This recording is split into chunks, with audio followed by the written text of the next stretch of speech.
we live? The first episode of our podcast. Yeah, we've been live, honestly, this whole time, even while I was setting up. Okay. Welcome. I guess, how do you guys feel? It's 11 p.m. for me and LS. It is 8 in the morning for Caedrel. These are some banger times. Caedrel just woke up? You just Yeah. up. Excellent. I'm good. Not the best sleep schedule, but we made it. That's the important thing. There we I go. mean, it's gonna be a good time. So The only LCS games I stay up for are the C9 ones, honestly. That's the truth. I think honestly, like, it's so hyped to watch you guys' games. Seriously, I don't know. You guys draft so much differently. The game's just so much different. I don't know. It's so fun to watch. Excellent. I mean, we could just get right into it because those are the only games that I watch too. Like, I actually watched those full games start to finish because it's so fucking entertaining. Games now that we can't co-stream? I mean, dude, half the games in LCS are just terrible. Like, of course, I'm not gonna watch. Do you guys watch? If it's like Golden Guardians versus CLG, are you gonna watch? I'll be honest. I do not think that I've watched one competitive game this year. Wow. That is, yeah, that's the truth. Have you just been too busy? I watched highlights. Huh? Yeah, I'll watch highlights. You're just too busy? Well, I was playing mid and scrims in Korea, and we were double and triple blocking a lot. And I would watch highlights of LCK, but I got to LA, 4 days ago? And then I was, like, really sick one of the days with they fucking gave me nuts on the plane. So I was really sick for, like, 24 hours, 36 hours or something like that. And then I also had an ER visit. Oh, yeah, I heard about that. It's been a rough 4 days. What is the thing that you had to go to the ER for? So I had surgery 3 months ago, but there was complications in my right arm, and then what I ended up realizing is that certain stitches weren't removed. And then I guess I just moved a certain way, and the stitch got stuck, and my arm was, like, on fire. Fucking sucked. What the fuck? That sounds miserable, bro. Like, yeah, it was really bad. Why do you Why do you need to get surgery on your arms though? Are you like gaming too hard? Oh, Jesus Christ. Alright, this is gonna be... Your whole chat's gonna fucking flame me for this one. I had my apocrine glands removed. Which is like, those are the things that release your scent. You know what I mean? Oh, you don't want to have BO. Yeah, I have no odor anymore. Wow. Wait, isn't there a downside to that though? Like, I didn't know that. So apparently Koreans have a special gene, like 0.02% of Koreans smell or something, and like 8% of the Japanese, and then Thailand, it's like really low number. And so basically the procedure in Korea is actually covered by health insurance, so you can get it if you want it. And obviously, yeah, I was able to get it. That's crazy. I mean, you know, my whole life I was like, I don't like smell, and I thought I was in denial because you can't like smell your own scent, whatever. But yeah, I just don't smell even when I'm sweating. Like I don't. Yeah. I'm very lucky. Pretty good. And some people, they got real unlucky. No, back to the draft though, or like back to those games. Do you feel really, like, how do you feel about the weekend? Are you feeling like really confident now that you're 2-0? Like if you lost one of those games, would you feel a lot differently? I think, obviously, I think the drama would have been really high if we lost. But the reality is that the Koreans and Fudge and Blabber just started playing together 3 days ago, and we actually had one scrim set canceled, so we were just all internal. But fortunately, like for the Koreans, like a lot of the, well, I mean, Soraka and Ivern, I was playing versus Korean and Chinese teams and Japanese teams and stuff in scrim, so it's not like the Koreans were alien to it. So that was kind of nice, but obviously 2-0 is like a really big relief because all of us are still sort of jet lagged. All the Koreans, my sleep schedule is still a little bit fucked. Scrims are obviously like somewhat limited right now. I mean, internals are the like real saving grace. We played against our academy team countless amounts of times. Damn, you're actually putting it to the test, the system. Yeah, that's sick. Pretty good. And so you don't watch any of LCS? Caedrel, do you watch other than C9 games? You said just theirs. Sometimes I watch 100 Thieves or TL, but yeah, normally I'm just staying up for the C9 games. I think lock-in was kind of boring because no one really had their rosters. But now it's way more fun to watch. I was a little bit hyped for TSM coming in, but that train derailed a little bit quick. But yeah, C9 is the team I watch. I love the confidence in the C9 drafts, because the funny thing about the drafts is like, you guys pick the Ivern and the Soraka, but that shit's locked in within the first 3 seconds of the hover. That's not even thought about. It's like, boom, insta-locked. And I'm like, damn, that's the confidence, man. Fucking good. I hope the comms come out. The comms will make stuff funnier. I don't want to reveal anything because I don't know what Riot's policy is with the comms and stuff, but it would be pretty funny. We had all the variations accounted for, and I was just telling Berserker and Winsome, just like, if they do this, we lock in this. If they do this, we lock in. You know, like. So that's why they come in so quick. Gotta sequence them all out. I mean, that's good. If your team's not like second guessing and be like, can we just pick this instead? But if they like all know immediately what they're gonna play, or like what your answer is to X, Y, and Z, it's definitely better. It gives the enemy team also less time to think if you know what you're doing. Yeah, it's good. Yeah. What do you guys think is the main difference between LEC, or actually NA and EU, I guess? Defer to Caedrel here because I haven't watched it up. I know Rogue is apparently undefeated. Yeah, Rogue. I mean, Rogue is Goomba stomping everyone because Malrang is just, I don't know how he's getting so many kills, but I think Trimby said like he's getting so many kills on the map that shouldn't happen because it's early spring. So going forwards into like middle/end of the split, they think that all of these kills will fade away because they're all coming from like ganks and just misplays from the enemy team in lane phase. Yeah, Rogue looked pretty insane.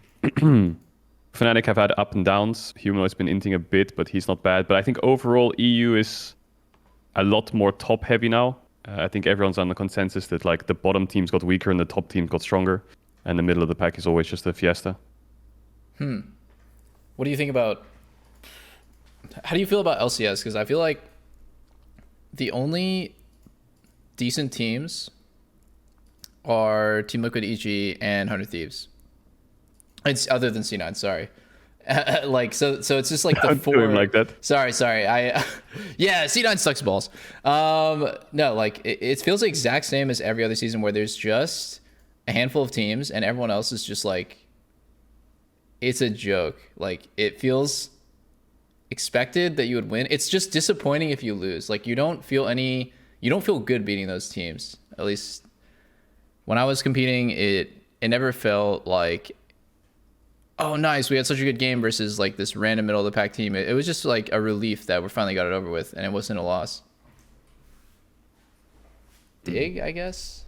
I don't know. I'm not sold on Dig, personally. They had that lock-in upset, right? And everyone was kind of like, what the hell, Dig's insane, or what's going on there? But I think it's, I mean, for me at least as a spectator, more so for LCS, it's only really fun to watch the top 3, top 4 teams. I mean, TL is kind of fun to watch, but when they have Core JJ, I guess it'll be a lot more serious mode for them. I think that team will be a lot stronger when they have Core JJ. Not that Ayla's playing bad or anything. It's just, I mean, having Core JJ on your team is automatically an upgrade. But yeah, none of the bottom tier teams resonate with me. I think when I look at teams as a fan, I either look at like a team that's good or a team that has personalities that's fun to watch. And I think all the like 5 or 6 NA teams don't really have that for me, at least. Is there a region in the world that's not top heavy then? It's like when you say LEC is like really top heavy, I think I would say the same for LCS.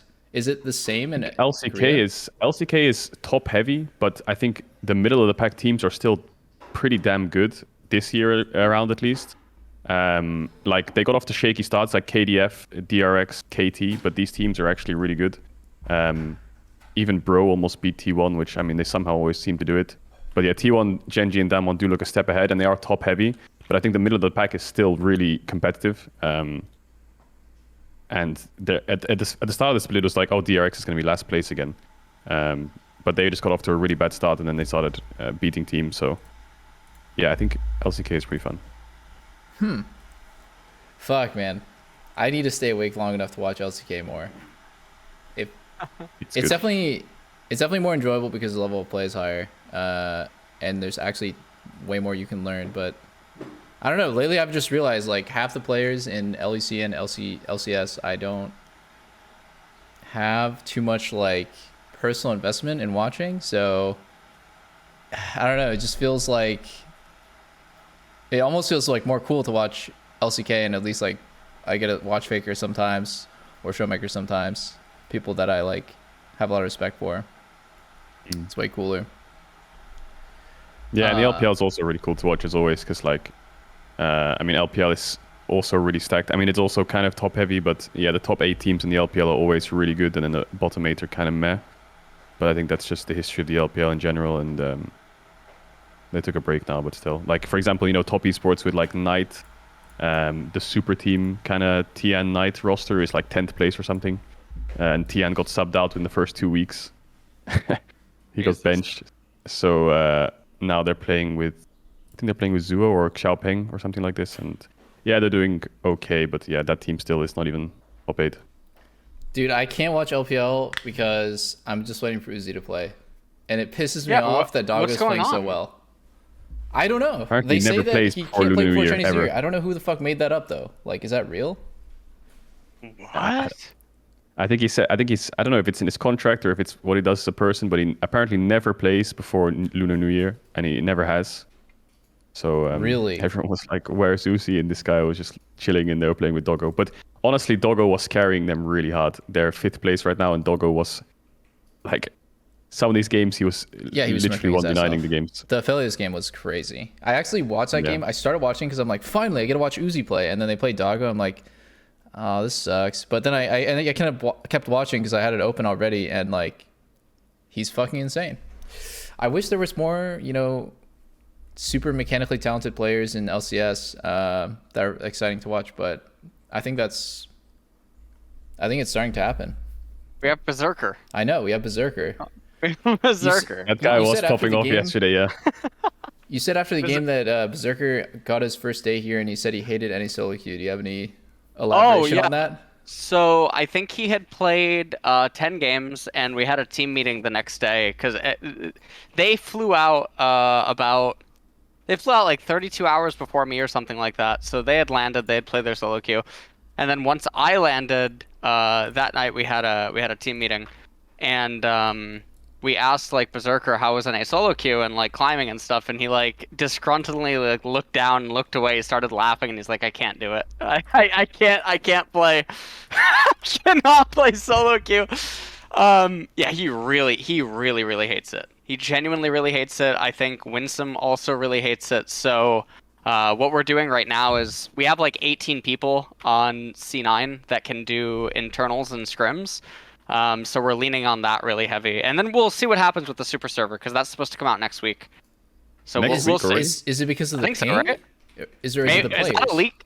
I really hate that. Both actually, both. Yeah. Jesus.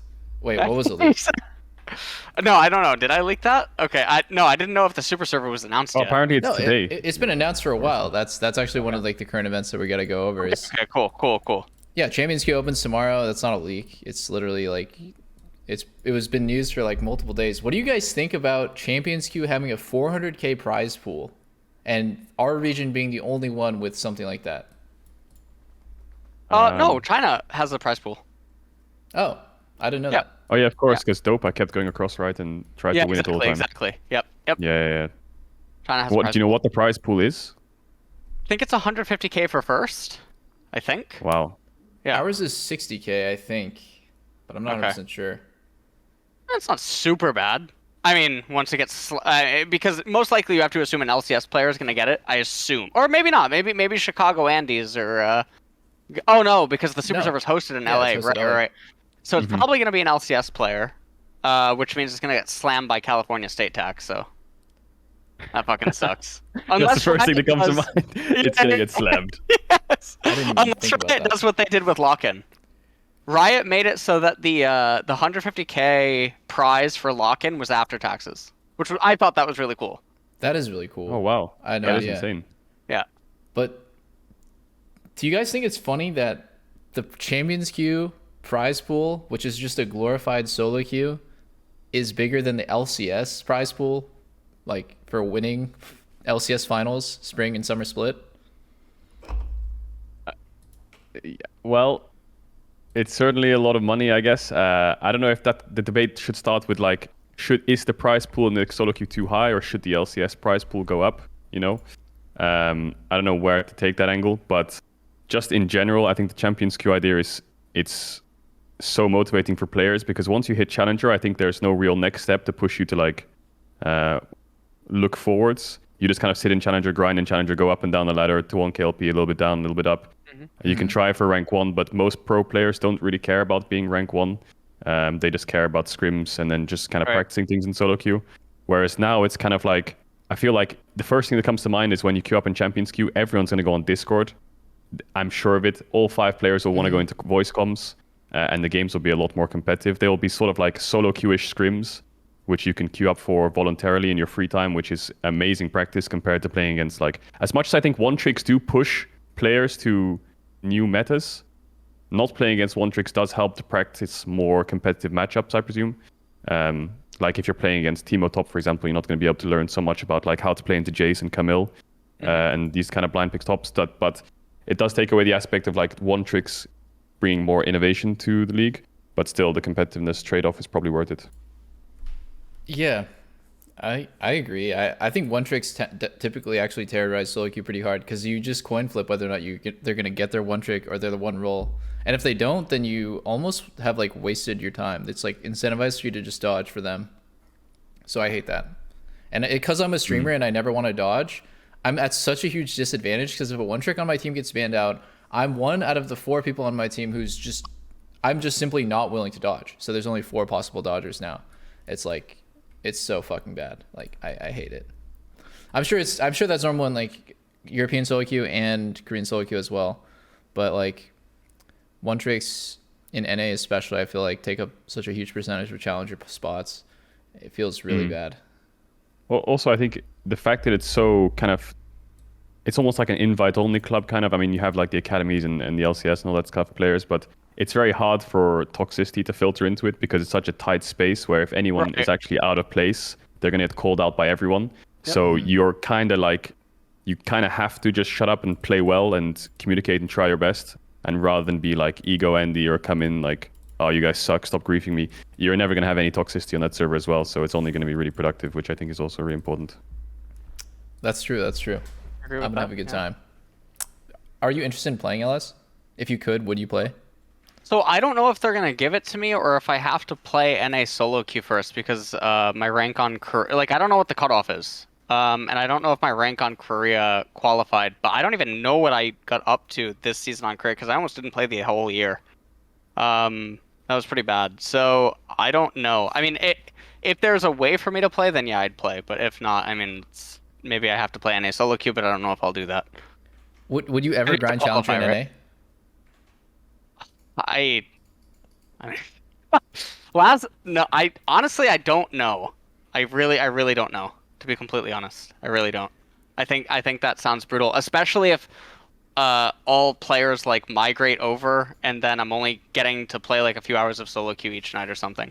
Because right now my nights are ending actually pretty late. Yeah.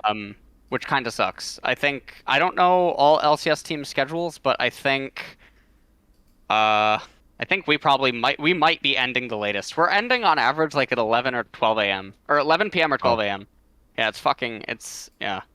That's crazy. Do you have 3 blocks, like an hour break in between each block? We have 2 blocks, but our blocks are longer when we have internals because sometimes we play up to 6 games per block, and then we obviously have conversations and stuff. But maybe it's just like this past week. I think we pushed maybe harder because we were so behind. Like on time and days, and the team just started playing together. So maybe that was it. If it's if it's lighter in the future, then I'll probably be able to play more. I mean, I'm planning to stream this week. I haven't streamed in a while. Do you guys think that solo queue rating in Korea especially is like rated too highly, or is it rated kind of how you'd expect or how you like think it's fair? Because I saw a couple days ago that Ignar tweeted he's top 10 on Korean solo queue. And that's fucking crazy to me because, you know, he's a player who obviously he's good, but he wasn't good enough to even get an LCS offer this year. So he went back to Korea and he grinded his ass off and he got top 10 in solo queue, which I think is like so impressive. I mean, from what I have experienced, Korean solo queue is really hard to climb. And the further that you go in Challenger, the harder it's going to get because you're just getting lobbies of just like 10 LCK players or 10 LCK Academy players. So, like, what do you guys think about that? Is it as impressive as I think it is? And like, does that mean that Ignar is actually fucking insane now, or is it an exaggeration? Yeah, you want to go first? Oh yeah, sure. I mean, I was just gonna say, I think Korean solo queue is definitely better than Western solo queue. I guess the only thing I would say is it's very early on in the year. I think the solo queue Right. balances out a lot more towards the middle of the year, where all the pro players have grinded, because it's very common for, even in EU right now, a lot of the pro players are still master, grandmaster. They have barely played a lot of games because they've just been scrimming so much. So when you have more of a time span over like 4 or 5 months, the ladder starts to even out. My knowledge of the Korean solo queue is a little bit outdated. The last time I was there was like season 7, but back then it was around March time, and it was very, very competitive ladder. I think it was better than Europe. But I wouldn't say it was a lot better than Europe to the point where it was like extremely hard. But I think just in terms of the biggest thing I noticed was just raw mechanics are just so much better, which is the important part. Like you can't just go for these outplays as much on the Korean ladder. I guess my comment on it would be like what kind of a player you attempt to play the game as, because so there was a lot of boot campers this last like 3 months that came to Korea, and their MMRs would range from D2 to usually low masters, but a couple of them did climb actually really high. Some of them got Grandmaster, Challenger. Obviously, Nemesis came back. He, for the start of the season, he did pretty well. But there are like current LCS players that didn't get Master that are playing in LCS. Which, I think it really does depend like what kind of player you are in solo queue. If you lean on the mechanical side, you try to like, force victories through mechanics and laning phase rather than like lane phase and all this other stuff, like lane manipulation, and like what picks you play, etc. I think that you're naturally going to benefit more in Korean solo queue, but yeah, the mechanics are always the shining point. It's always the main focal point. I remember when, and I mean, I'm not, well, actually, I guess I am throwing shade to TSM, but I mean, I could have queued into their 2 new imports at one point, so it's not a good, that's not a good sign. I don't think they're, I don't know who's doing that scouting, but that's something else. Jesus. Did you just sub tweet Bjergsen, by the way, with there's current LCS players who did make masters? Like, dude, we know who that is. I was gonna try to chase him, but then I found out he left. It was right around when I was starting to play solo queue again, because I had to prep for scrims because we found out Fudge couldn't come. So I had to start playing again for the first time in months because I had to play in scrims. Yeah. No, but it's fine. Let's just out here clapping people's starting rosters. Dude, that is fucked up. I mean, my experience in Korean solo queue was like, I was there almost every single year for boot camping, and every single time I'll just say the same thing. Like, I think Korean Masters is already as good or even slightly better than NA Challenger. Like, just the players, the number of one tricks that I come into instead of people who are just playing like a role, but like they play like every meta champion in that role with a high win rate.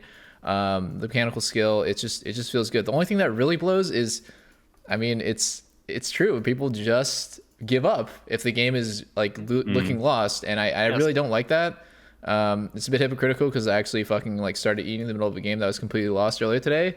But like, like there's games that are actually totally winnable if somebody doesn't mental boom, and I feel like in Korea it happens decently common where somebody will just buy like 6 tiers after going 0-2, and it's like, fuck, dude, come on, just try.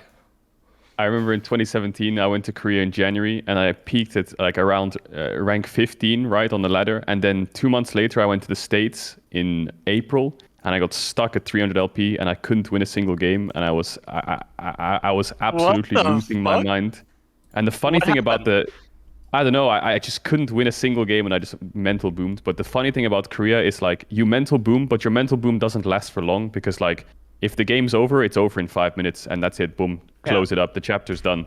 Whereas in NA, it kind of like prolongs out. Some people are just like typing to each other, like writing their new Amazon books, having conversations. Whereas in Korea, it just says your game is over now, bye bye, and then they just run it down. They take their enemy tier 2 and they start dancing. Like I had so many games like this, but luckily I was on the winning side a lot of these. Like I remember so many games where my AD carry would just ward their blue and say we win game now. And I was like, what are you talking about? And then he just steals their blue with an auto attack, and then enemy jungle would just run it down. And I had it happen like 6 or 7 times. And he preemptively calls that the game is already won with his ward on the enemy buff. And I was just, wow, that's fucking chat energy. That guy's name, Berserker. Can you imagine? Yeah, probably. No, like, I think that's a good point. Like the hostage situation is so mentally taxing, where the game's 100% lost, but people just spite vote no, just because they know their teammates want something, and they'll do anything just to go against what their teammates want, and like that is so triggering. But like it's the freedom of knowing the game is over after 15 minutes. It's true. It's more enjoyable. Like you can actually slam more games that way. Yeah, and you just have to embrace it. Sit back in your chair and just, mentally accept it. That Vayne is going to lose you the game, and you can't do anything about it. Yeah. What do you guys think about scrims? Like pro players FFing scrims really early. I'm talking like 5-10 minutes into the game, just asking for a remake. Do you guys think that's good or bad? I think if it's I don't know. I think if it's a well, no, I don't know. I think even if we got aced 5-0 on an invade or something, I think we'd play it. If we got aced 5-0 on an invade and then like, every lane got solo killed and then jungler got invaded and died too, we'd probably just say, okay, it's over. Because I think that isn't able to be recovered. Yeah, I don't know. What are your stances? Yeah, because I think it's worth playing out sometimes. Yeah, I think the argument of like, if it does happen, like you get solo killed the matchup where you get ace level 1, it's like, well, what if this happens in a real game, right? Play it out, see how you come back. The other aspect is like the player saying like, no, I can't play this game, I'm so out of it, and he's like mentally booming and in his own head saying like, he doesn't want to play this, he's going to tilt for the rest of the day. I think when it comes to like the emotional side, if they seem really out of it, then maybe just remaking is probably a better idea. But if they're like, well, yeah, I mean, maybe we can win, or a lot of teams in Europe say like, go ahead and explode my Nexus then, see if you can, right? Try your best to explode my Nexus in like a cocky way, as if like, even though you have these 5 kills, you probably still won't win the game. There's a lot of mental games. I don't know, in Europe, it's like, if you FF a scrim in the first 5 minutes, they'll say, okay, that's 1-0, okay, now game 2, right? They won't even call that a game. They won't even like remake a game 1. They'll just say, that's game 1, we won. It's 1-0, coach diff or something, and then they'll go game 2. There's many different aspects to it, I think, depending on your team. No, I mean, I think for some teams, if you have like mental boomers, it's definitely good. I remember one of the first quotes that I heard from Perks that made me respect him a lot was, they were in this like really unwinnable game on stage, and he said, my mentality, like after the game, he said, my mentality the whole game was just to make winning as annoying as possible for the enemy, like make it as long and painful as possible. And I really liked that mentality, because it's like, if you're gonna beat me, like I want you to like work for it, like I want you to sweat for it, I want it to be frustrating.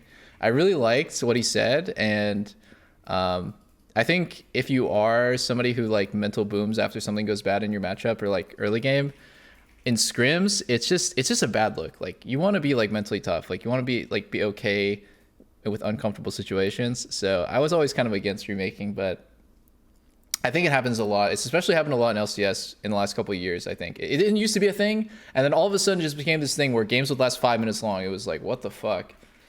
Yeah, when I heard that the LCS teams were last year like seeing people's drafts and then dodging or something, and then like remembering the drafts and then remaking the drafts again or something, I was a bit mind blown at that. I mean, to get info and scout, which I guess is a bit BM. Well, it's really BM, I think, but I mean, I don't know if that happens. That doesn't really happen in Europe much. It's either like, the only thing that happens in Europe when they dodge the draft is like one of the players or 2 of your players like, yeah, this game's unwinnable, can we remake the draft?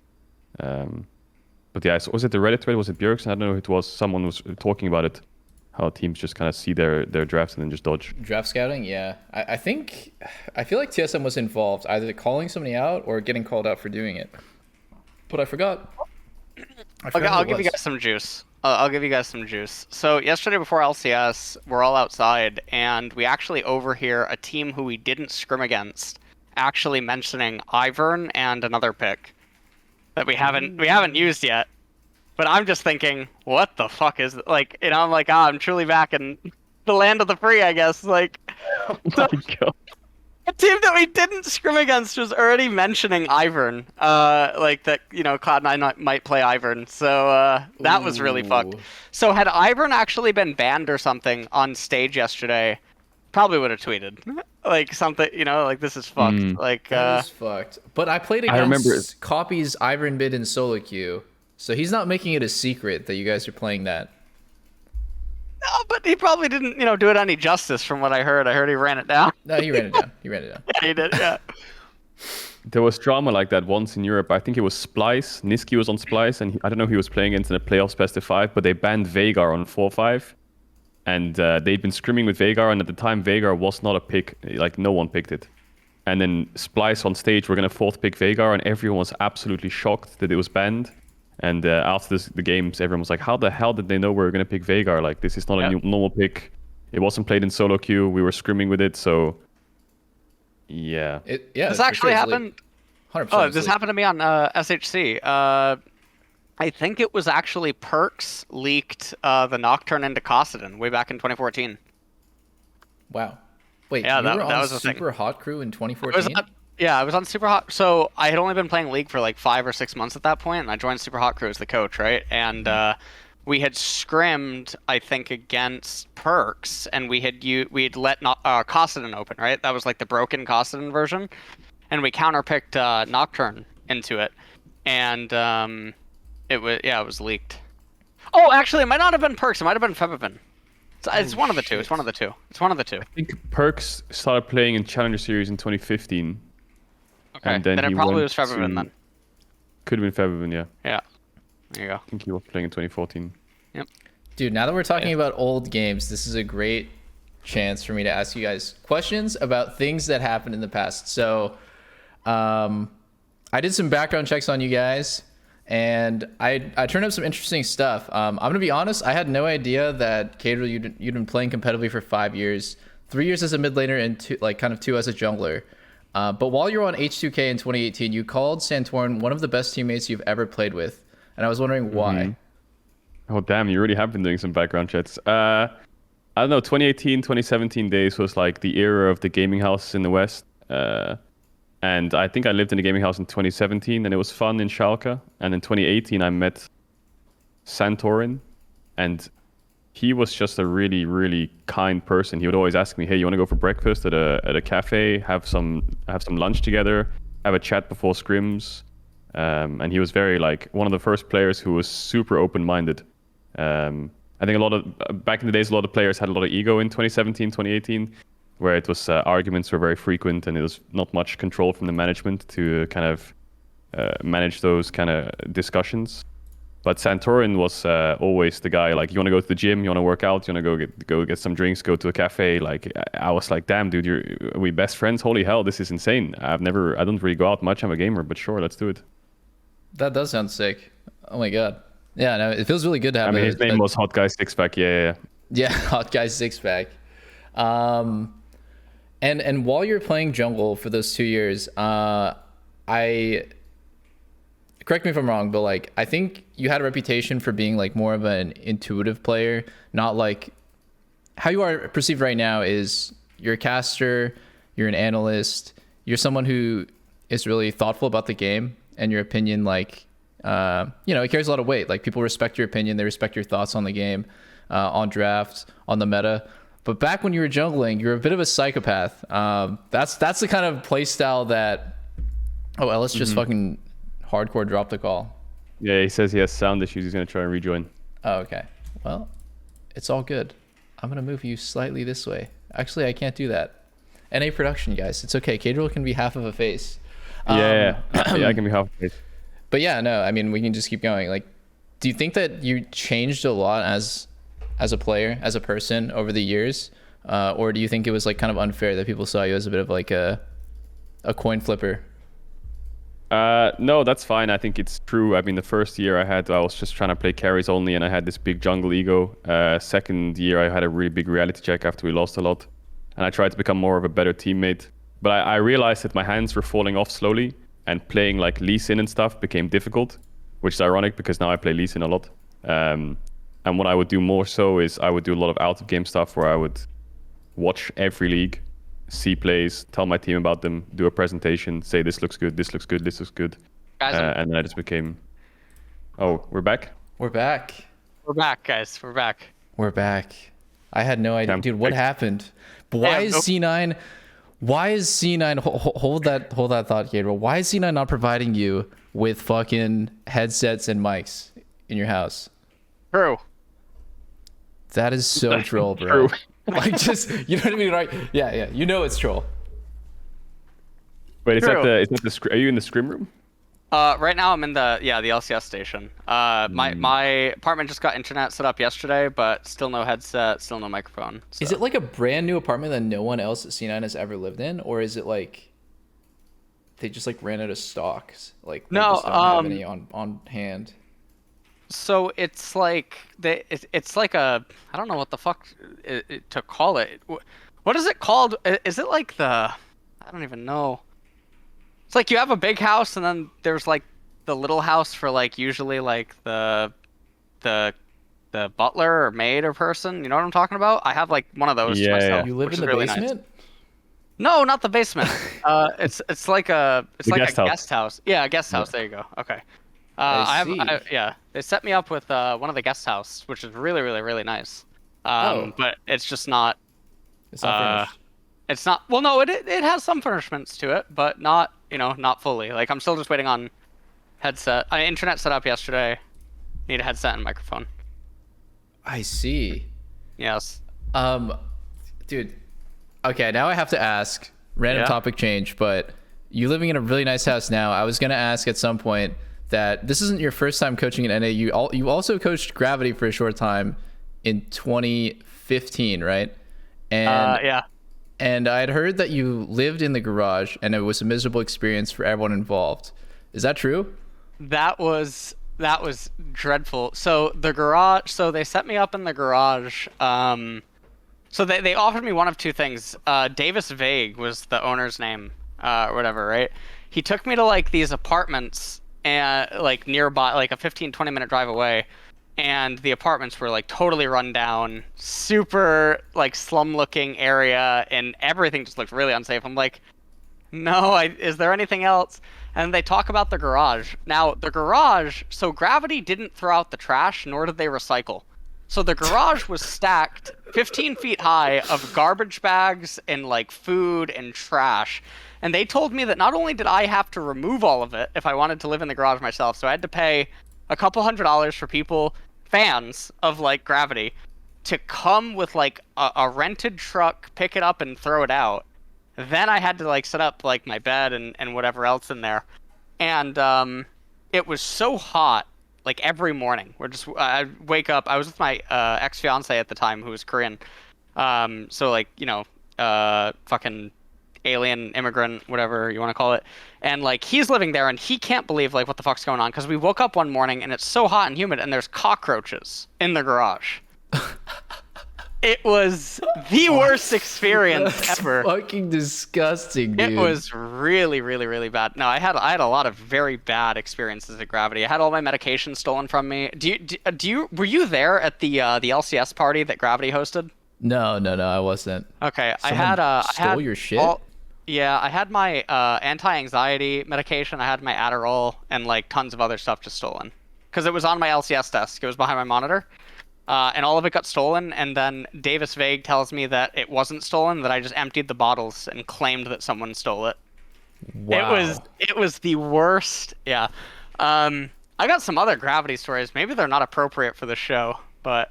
Oh, no, they're appropriate, man. Go unload. Okay, alright. I was locked in the manager's room with 3 people, and they were trying to force me to sign an NDA, but Sky Williams was outside, like in an SUV with one of his friends, and they didn't know that Sky was outside. So I basically told them, Sky knows that if I don't come back out in, X period of time, yeah, it was bad. Is this just a congregation of the world's most sketchiest people all in just like one area? No, it was fucked. I mean, then I went on to try to coach Tempo Storm, right? And then Saint made that YouTube video that a lot of like LS haters will link to this day, claiming that I didn't show up for scrims and everything. But I still had my hard drive from Korea, and I had never wiped it. And it had all the scrim footage that proved that, I was actually there for all the scrims. Wow. But that was because he was trying to get Cop a job, which I don't know what happened to Cop. Cop was really nice. Cop was one of the really nice ones at Gravity. Yeah. Me and Saint are fine now, but like... back then it was really big drama, right? That was potentially like career ending for me. So I was really fortunate that I had never wiped the hard drive. Wow, that's insane. It was the Gravity story. You're a very forgiving person for like fucking moving past that. That's fucked up, man. Early LCS days. Early LCS days. Jesus. Yes. Yeah, I mean, shit is so different now. Like, Yes, the it amount of is. money in the scene and just like the average quality of life and salary that like a LCS player or like a coach would make now, as opposed to like 5-6 years ago, it's just crazy. I mean, it's like everything you'd ever dreamed of. I was making like 1,400 after taxes on Gravity. Jesus, man. $1,400. Jesus Christ. Damn. Yeah, my first team, I was making like 300 euros a month. Damn. Holy times. shit. No, that actually sounds normal. Like I was making about 5K a year on CLG for the longest time. And then they finally bumped me up to 6K and I was like, fuck yeah, 6K a year, let's go. Big. Yeah. Oh my god. Yeah. Different world. Different Jesus. worlds, dude. Honestly. But LS sounds like you've been through some rough times, man. Oh my god. My I've been through sports some experience shit. has never been that bad. Damn. Oh, BBQ is some juice too, but I mean, there's a post on Reddit that went over all that. People can probably find. So I'm not going to go into it here. That was an experience. I ended up having to take in the orphanage. All the BBQ players that had like broken homes, and then they had to come live with me in my apartment for a year. That was good.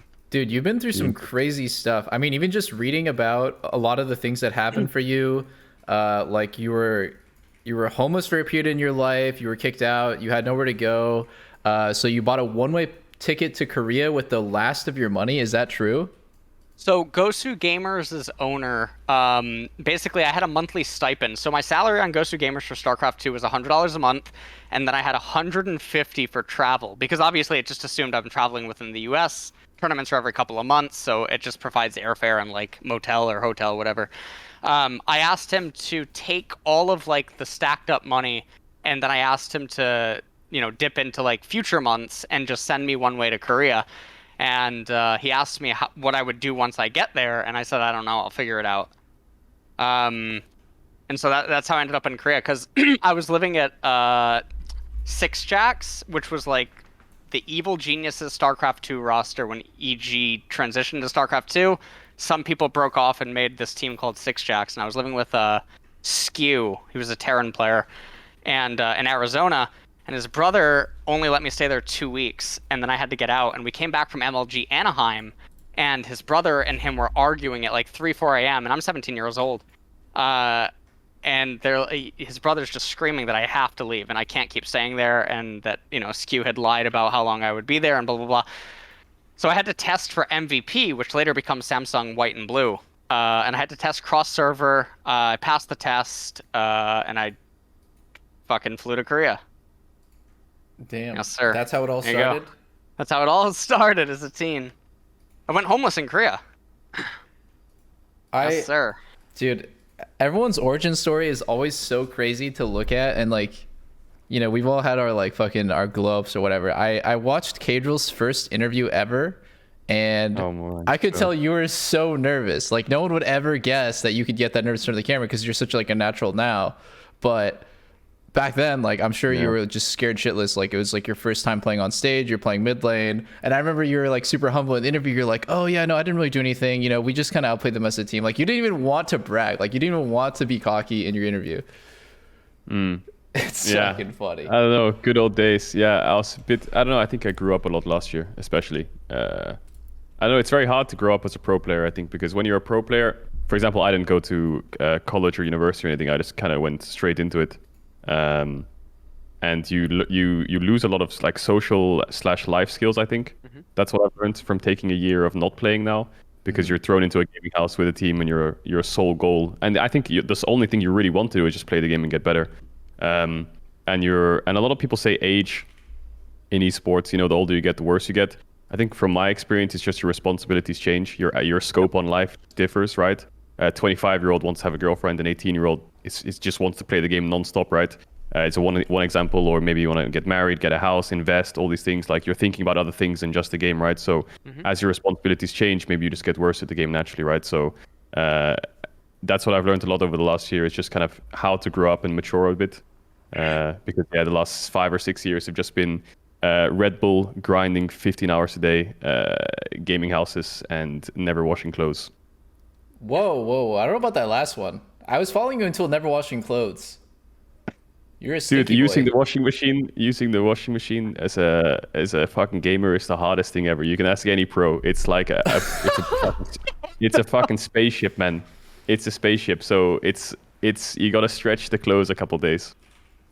Dude, honestly, even when I started living with Lena, I had problems with the washing machine because I kind of like, I'm pretty shitty at doing laundry too. It's a classic. It's a classic pro player thing. So you guys both, I wanted to know your guys, like how you guys felt, because you guys both have kind of been multiple positions in the scene. Like you were a Caedrel, you were a player, and now you're a caster, and you're kind of a content creator too. Like honestly, like you're like half. And then LS, like you're a competitive player in StarCraft, and then you switched to being a content creator, and now you're a coach. So like, how is that? The only experience that I've had is being a content creator and a player. I have no idea about casting and coaching, but it seems like it would be really different, but it would still require like the same amount of time and effort. Oh, and you were also a caster. That's true. I kind of forgot about that. Sorry, Ellis. No, it's fine. Well, I mean, I've been in esports. I think I'm going on 17 years now, right? I'm in my 17th year since StarCraft 1, right? I did StarCraft 1, StarCraft 2, Hearthstone, and Magic the Gathering. Yeah, and then League. That was my tenure. Yeah, I mean, all I've known is esports. It's all that I wanted to do. So I don't know. Coaching, casting was different. I mean, I come from LCK, so I don't know what it is compared to LEC and LCS. LCK, you just have to show up 2 hours before the broadcast, and then you leave right away after. There's no meetings, there's no schedule, there's no planning, there's no side content, etc. To my knowledge, LEC and LCS is way different than that. Mm-hmm. Coaching, the days are less. I think coach, like even on Cloud9 right now, it's actually the days are longer because they're one run, but it's less stressful than the 3 time zones co-streaming every region thing. If that makes sense. I can't do that, dude. That would be fucking insane. Yeah, it's bad. Yeah. That would just be nuts. Like I don't. Yeah, I think Caedrel. I mean, yeah. How are you doing? Because are you doing 2 time zones right now? Yeah, so I wake up at around 8:30 a.m. to do LCKs when it's on. This is taking a week break now. And then I go to the studio at around 4 p.m. and I do LEC till around 11 p.m. is my weekend. But yeah, LEC is a lot different to LCK, it sounds like, because LEC has like a lot of people behind it to support it in terms of like management, do caster reviews to make sure you're hitting the right things that they would like. You have weekly meetings about content, which teams you want to talk about, how you want to talk about them, which players you want to talk about, narratives, building storylines. And then the Euphoria podcast on Tuesdays. There's a lot of like backing behind the casters. So I was like, for example, Vedius taught me so much about the craft. Dracos, Shocks, everyone. There's so many like people who just kind of sit with you during your free time or during Riot meetings saying you should do this, that, and this. So there was a lot of guidance, which was really useful. Yeah. Which of all the like roles that you've played in esports is your guys' favorite?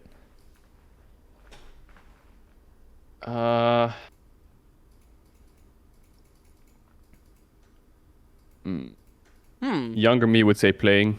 Me today would say casting and content creating, because you live on your own schedule and you die by your own sword, kind of. And I don't know, the content grind is tough, but I like it. Yeah. But maybe I'll change my mind in a year's time and do something else. But for now, it's dude, that. I could talk your guys' fucking heads off about the content grind, or like how it feels and like what it's like. What about you, LS? I don't know. For me, it was just it doesn't have to do with like job title. It just has to do with like what am I doing in the game, from getting to talk about it and experience it and like all the other stuff, right? Because I was gonna coach T1. I didn't think I was ever coming back to coaching. I was gonna coach T1, and then I ended up just doing streamer for T1, and then along came the C9 offer this year, because I was just gonna actually stay with T1, right? I talked about this when I joined Cloud9, that I went back and forth with Joe Marsh for like a month. I don't know. I think I joined C9 as like a I don't know. I think the last 2 years. Fuck, I don't know how to answer this question, man. I really don't. I think I really like League. It's not about like what I'm doing. It's whatever's fulfilling me in the moment. And right now, I think I joined C9 because I realized I can either do the co-streaming shindig with T1 again, or I can do this and I can help out a lot of other people. So I just sort of saw this as like maybe this is my final go. Because I actually wasn't sure if I was gonna do what I just did the last 2 years one more time, because I was getting super burned out. I mean, a lot of people know I didn't stream for almost 2 months, August to October. I almost didn't, So What I about don't from know. like the competitive drive angle now that you're coaching? Like, do you feel that dopamine hit when you go 2-0 and everyone's praising you and saying like LS outdrafted everybody? And is that like another level of fulfilling that you couldn't get when you were just streaming or when you were casting? No, I don't think I don't get that kind of hit when like we went 2-0 today or anything else. I think all that matters is that discussions about the game can be given a new light. I think that's all that really matters for me. In this, and then like the people that I joined C9 to help end up, getting something out of it all. Wow, you I'll were be like, honest, I learned something already as well, because like when I initially saw your guys' first game and I saw Ivern into Victor, I thought, wow, it's impossible for them to probably get dragons, for example, because like I don't know if Ivern can ever get mid push. Is he gonna start E like on Ivern and just walk up, tank Victor's damage with E shield, and then just try and hit the wave? And then I saw him like start W, max range, hit the wave, and then he just tanked all of Victor's damage. Started Doran shield. I guess he had second wind as well. I guess I didn't see his runes, something like this. And then was actually out farming and pushing Victor in by level 5, and I was like, what the hell is going on here? I was so shocked.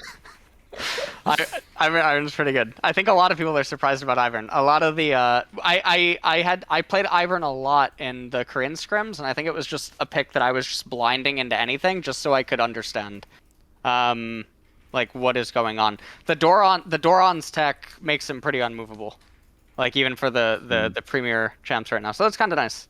how did that even come up, dude? Did you come up with that yourself? Is that an LS like unique cookup, or did you get that from someone that you played against in solo queue, or like who started it? A guy stole my role in solo queue one time, and I was like on an Ivern kick, and so I just said, "Fuck it, I'll take it mid." And when I played it, I thought, actually, this didn't feel too bad. Like, why are my autos slapping for 100 damage? So I love doing stuff like this. If anyone watches my stream, they always know I play non-traditional shit all the time, and I think it's fun. So yeah, but then in scrims in Korea, I just picked Ivern because I'm like, okay, let's see what it does like versus competitive players, right? Because I was playing it in solo queue for fun, and that's how it started. And I had to teach Fudge. We both have an Ivern history. It's so funny because I remember I was talking about the Korean ladder in 2017 when I got so high on the ladder. I was actually stuck at 500, 600 LP as a mid laner, but then Ivern got released while I was in Korea, and then I one-tricked Ivern all the way up to 950, whatever Hell LP yeah. it was. And yeah, that's when I became the Ivern main. The number one thing I noticed with Ivern, in my opinion, was like, if I have 1 or 2 melee champs, I'm golden. But if I have no melee champ on my team, it's unplayable. You hate your life, yeah. Yeah. Fucking sucks. There's actually a challenger, or maybe close to challenger, Ivern one trick named Jamakin Banana in NA, and like every time I get the guy on my team, I just think, holy shit, this champ is so bad. Like, he's so good at the champ, but the champ is terrible. And then I watched your guys' game with Ivern mid, and it looked good. Like, the champ just, I don't know what is different. Maybe it's the role. Like, maybe because junglers are typically bruisers, that like you get the melee champ to pair with it, and that also makes it strong. Yep. But like, yeah, it totally changed my mind. It's pretty crazy, like how 1 or 2 LCS games can change everyone's mind about so many picks. I mean, and what about the Soraka mid? Like, now you have to tell us, like, did you come up with that idea too, and then tell your team, or like who started that? Soraka, I mean, I think a lot of people know Soraka's been on a lot of my tier lists for like a while, right? There was like the 2020 Soraka stuff too. I think Soraka can also, she's allowed to go down CS. I think what a lot of people don't realize about like Soraka is if the match, if it's 180 CS, it doesn't mean Soraka's losing. I think it's all contextual to like surrounding pieces and stuff like that. And so we said today, if they ban Ivern, we have Soraka. Depending on the matchup, and Soraka into Victor is fine. She can go down CS, and then she'll, depending on surrounding pieces, outscale him. So I think that's pretty good. Soraka's good. I think Soraka's really underappreciated. Damn, so you just brought both those things. I mean, they're similar. They're both enchanters mid, Yep. but you straight up injected those ideas into your team. Well, I'm really fortunate. Fudge is so open to literally anything as long as I can prove it. So the Ivern, he wasn't sold on it until he was watching a screen share on Discord, because Lock and C9 would watch Korea 9, right? Scrims. And then Fudge was just seeing me play against, all various mid laners, and he's like, wow, I guess Ivern's just broken. So then he agreed that, like, once I was here, we would do Ivern stuff, like 1v1 and Scrims and all this other stuff.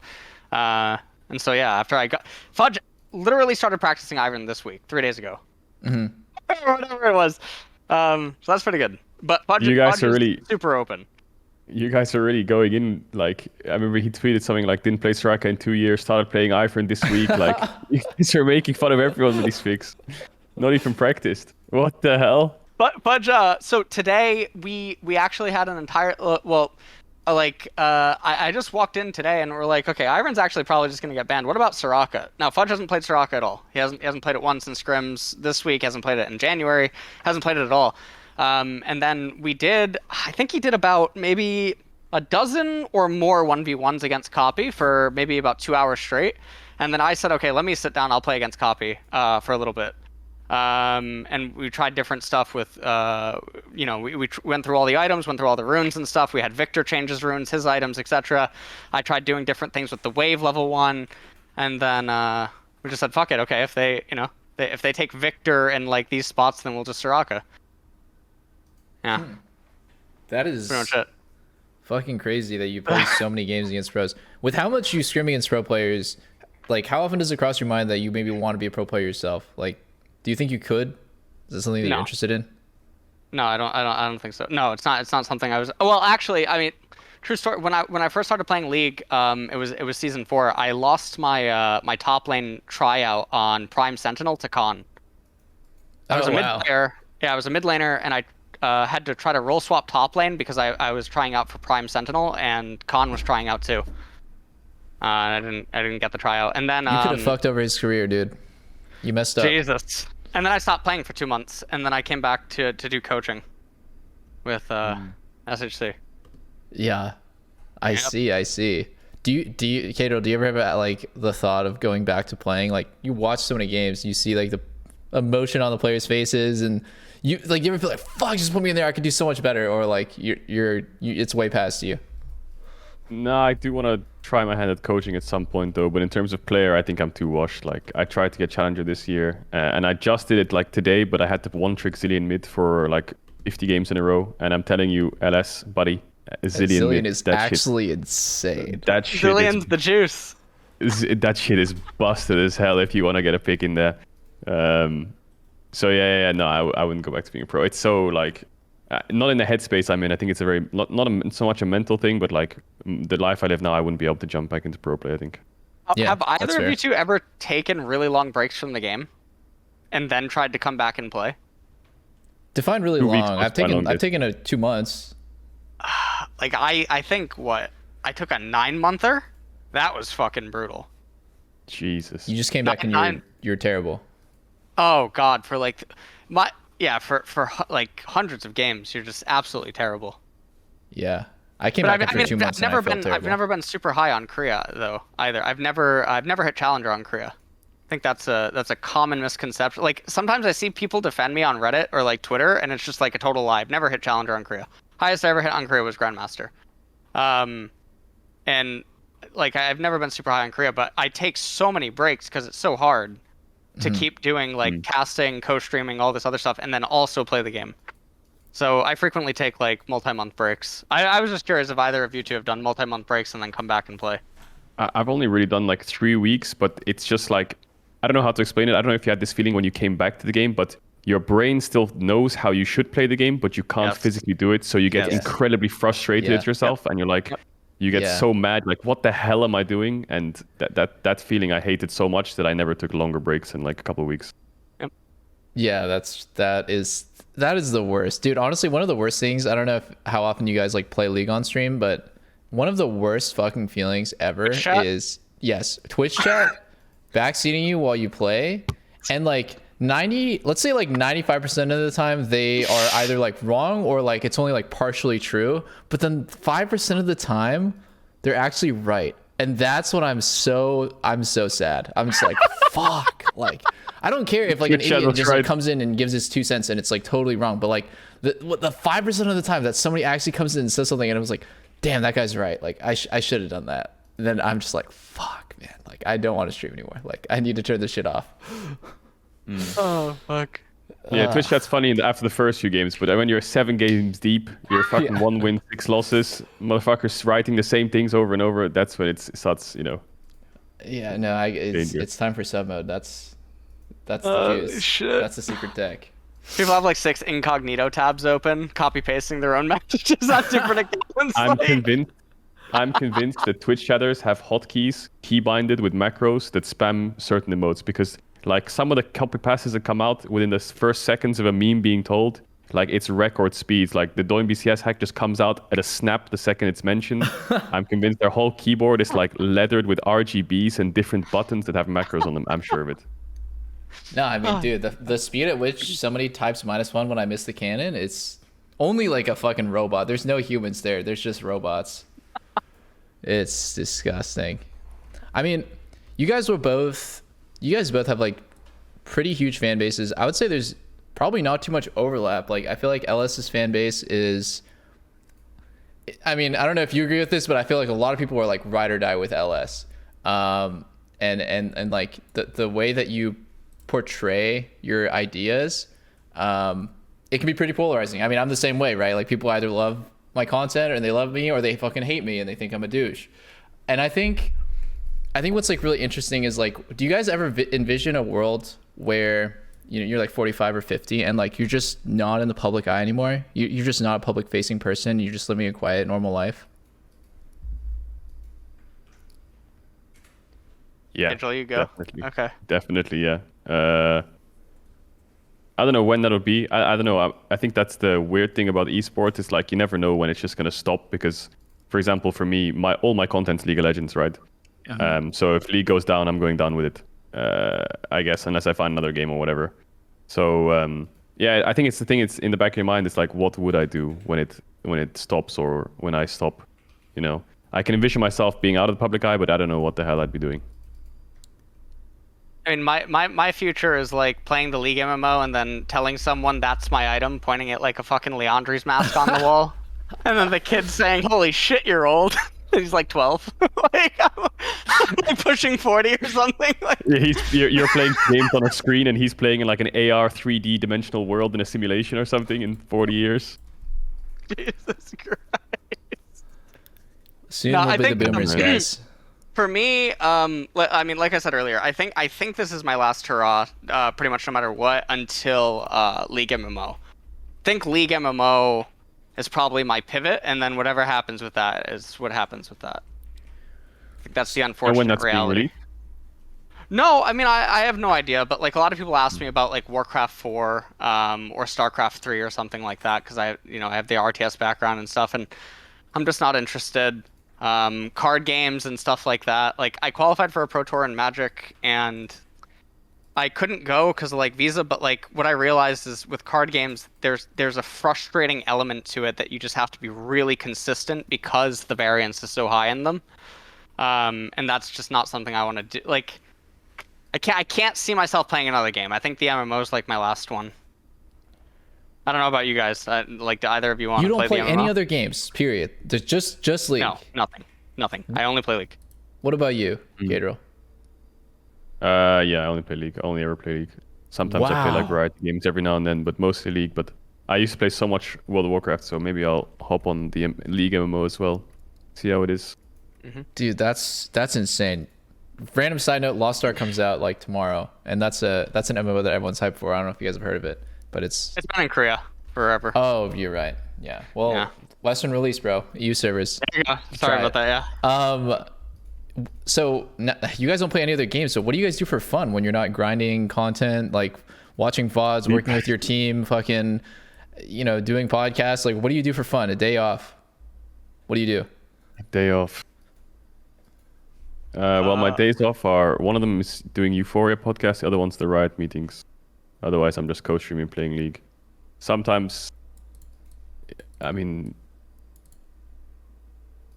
Let me ask you: jail? Are you starting to feel burnout yet? No, see, I Are you in I don't know. prison? 'Cause no, I have I don't burnout. feel, I don't feel burnout yet, but I felt it a tiny bit towards the end of last year, even though my schedule wasn't that rammed, and now my schedule is a lot more rammed.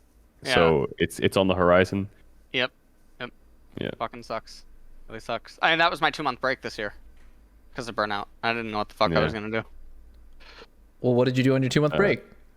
I moved to Daejeon, which is like a countryside city in Korea. Someone I was dating. I just moved there. I didn't do anything.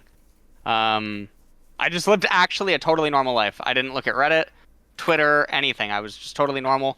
I played poker, like you know like the Poker Now website or something. I played that with some Twitch people, for fun. But other than that, I was just like watching Netflix, practicing Korean, normal life, totally normal life. It was very different than anything that I've had in the last like decade.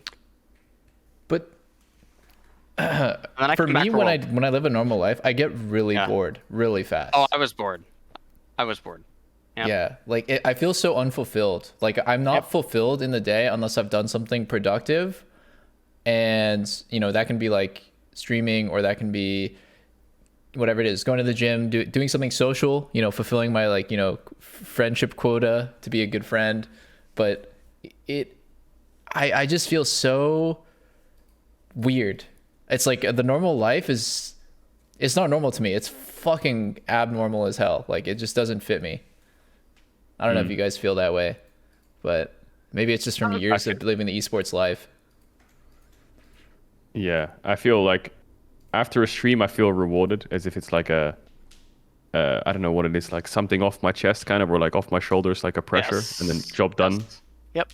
And then I can maybe have like a stable mind or like a calm mind for the rest of the evening. But then when I wake up the next day, it's the same thing. Like I have to have done at least like a solid 5-hour stream or something, or done a podcast, or done some Riot meetings, or had a cast, and then I can chill.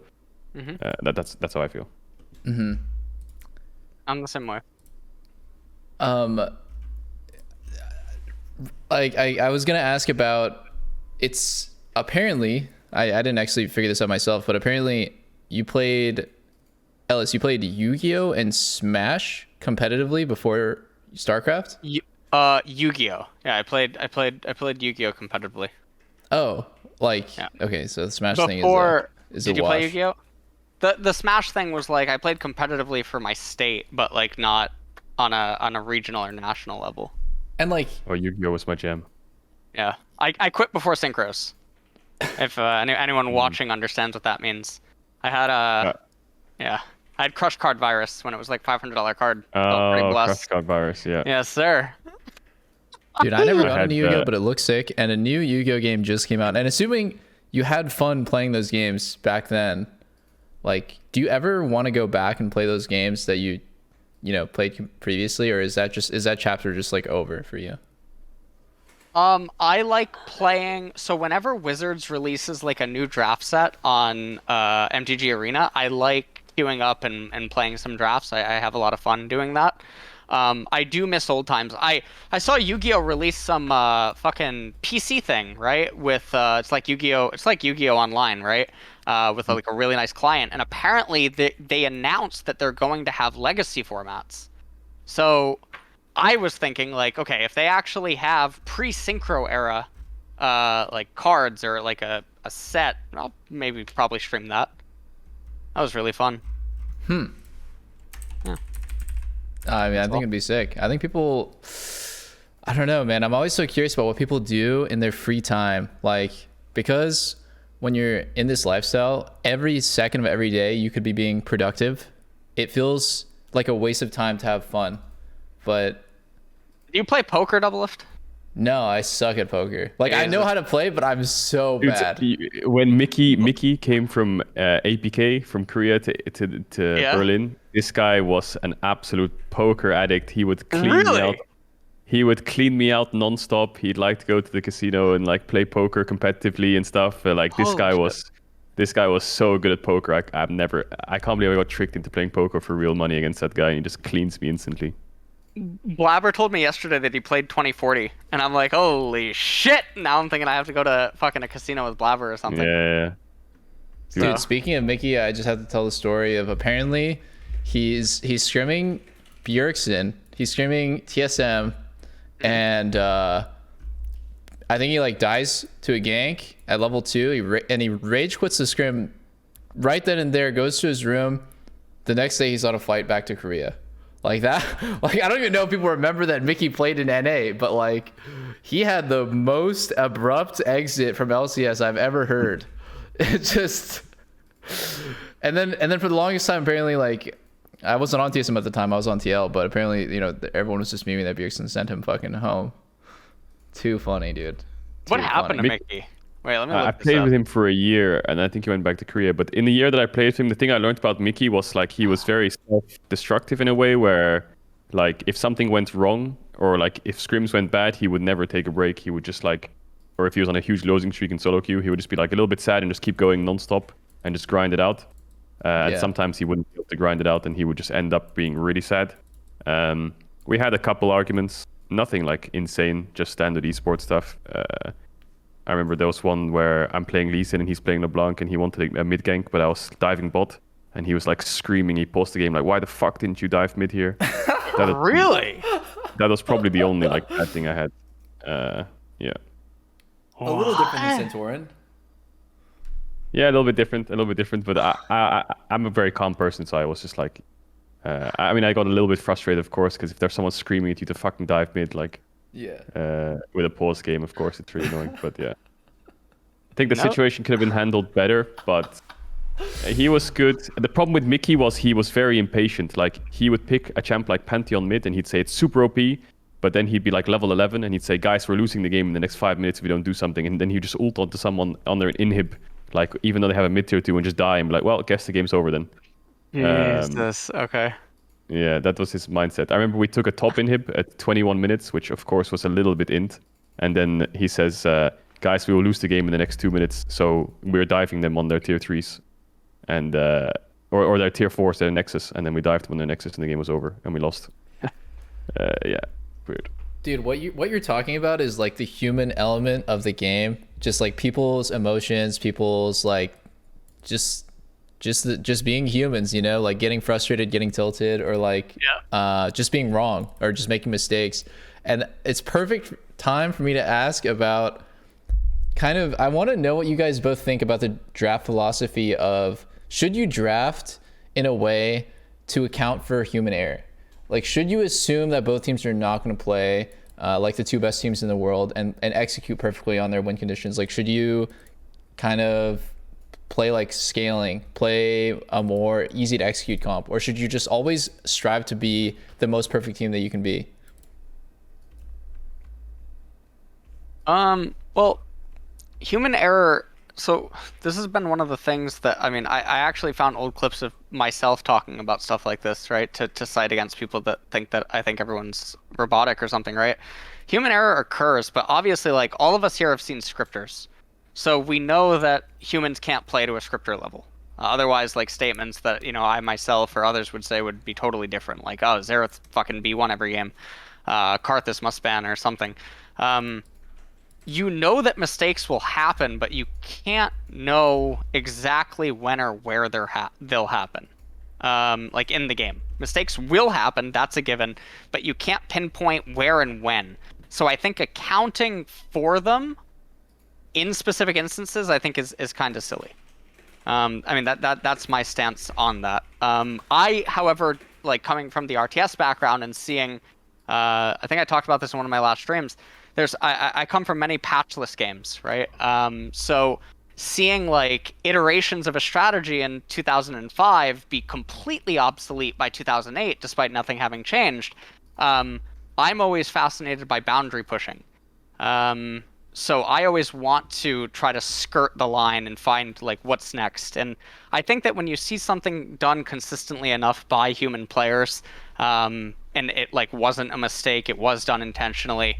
I want to skirt that line until it's able to be consistent. And I think another really good game that showcases this is Super Smash Bros. Melee.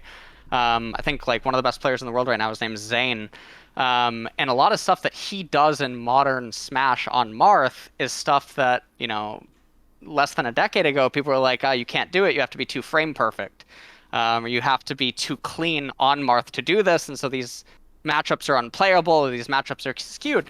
Now, if Zane just accepted those statements, he would never be the Marth he is today.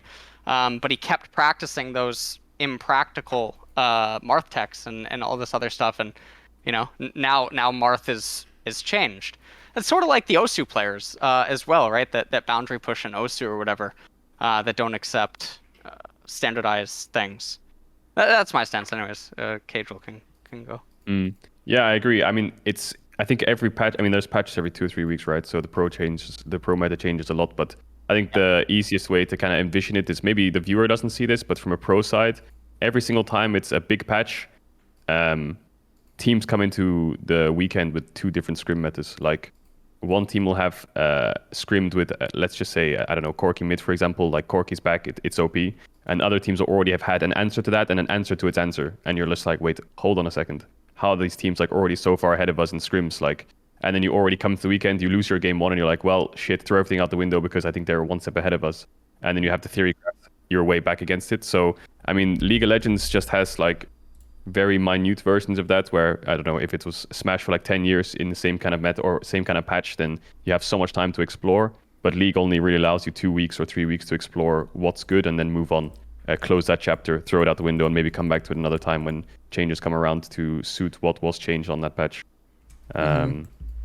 So I think the turnaround time is difficult, but also sometimes misleading for some teams, where they just get convinced that the champion's OP, and then they go on stage, pick it, it's instantly shut down, and you're just like, wait, what are we doing this tomorrow then?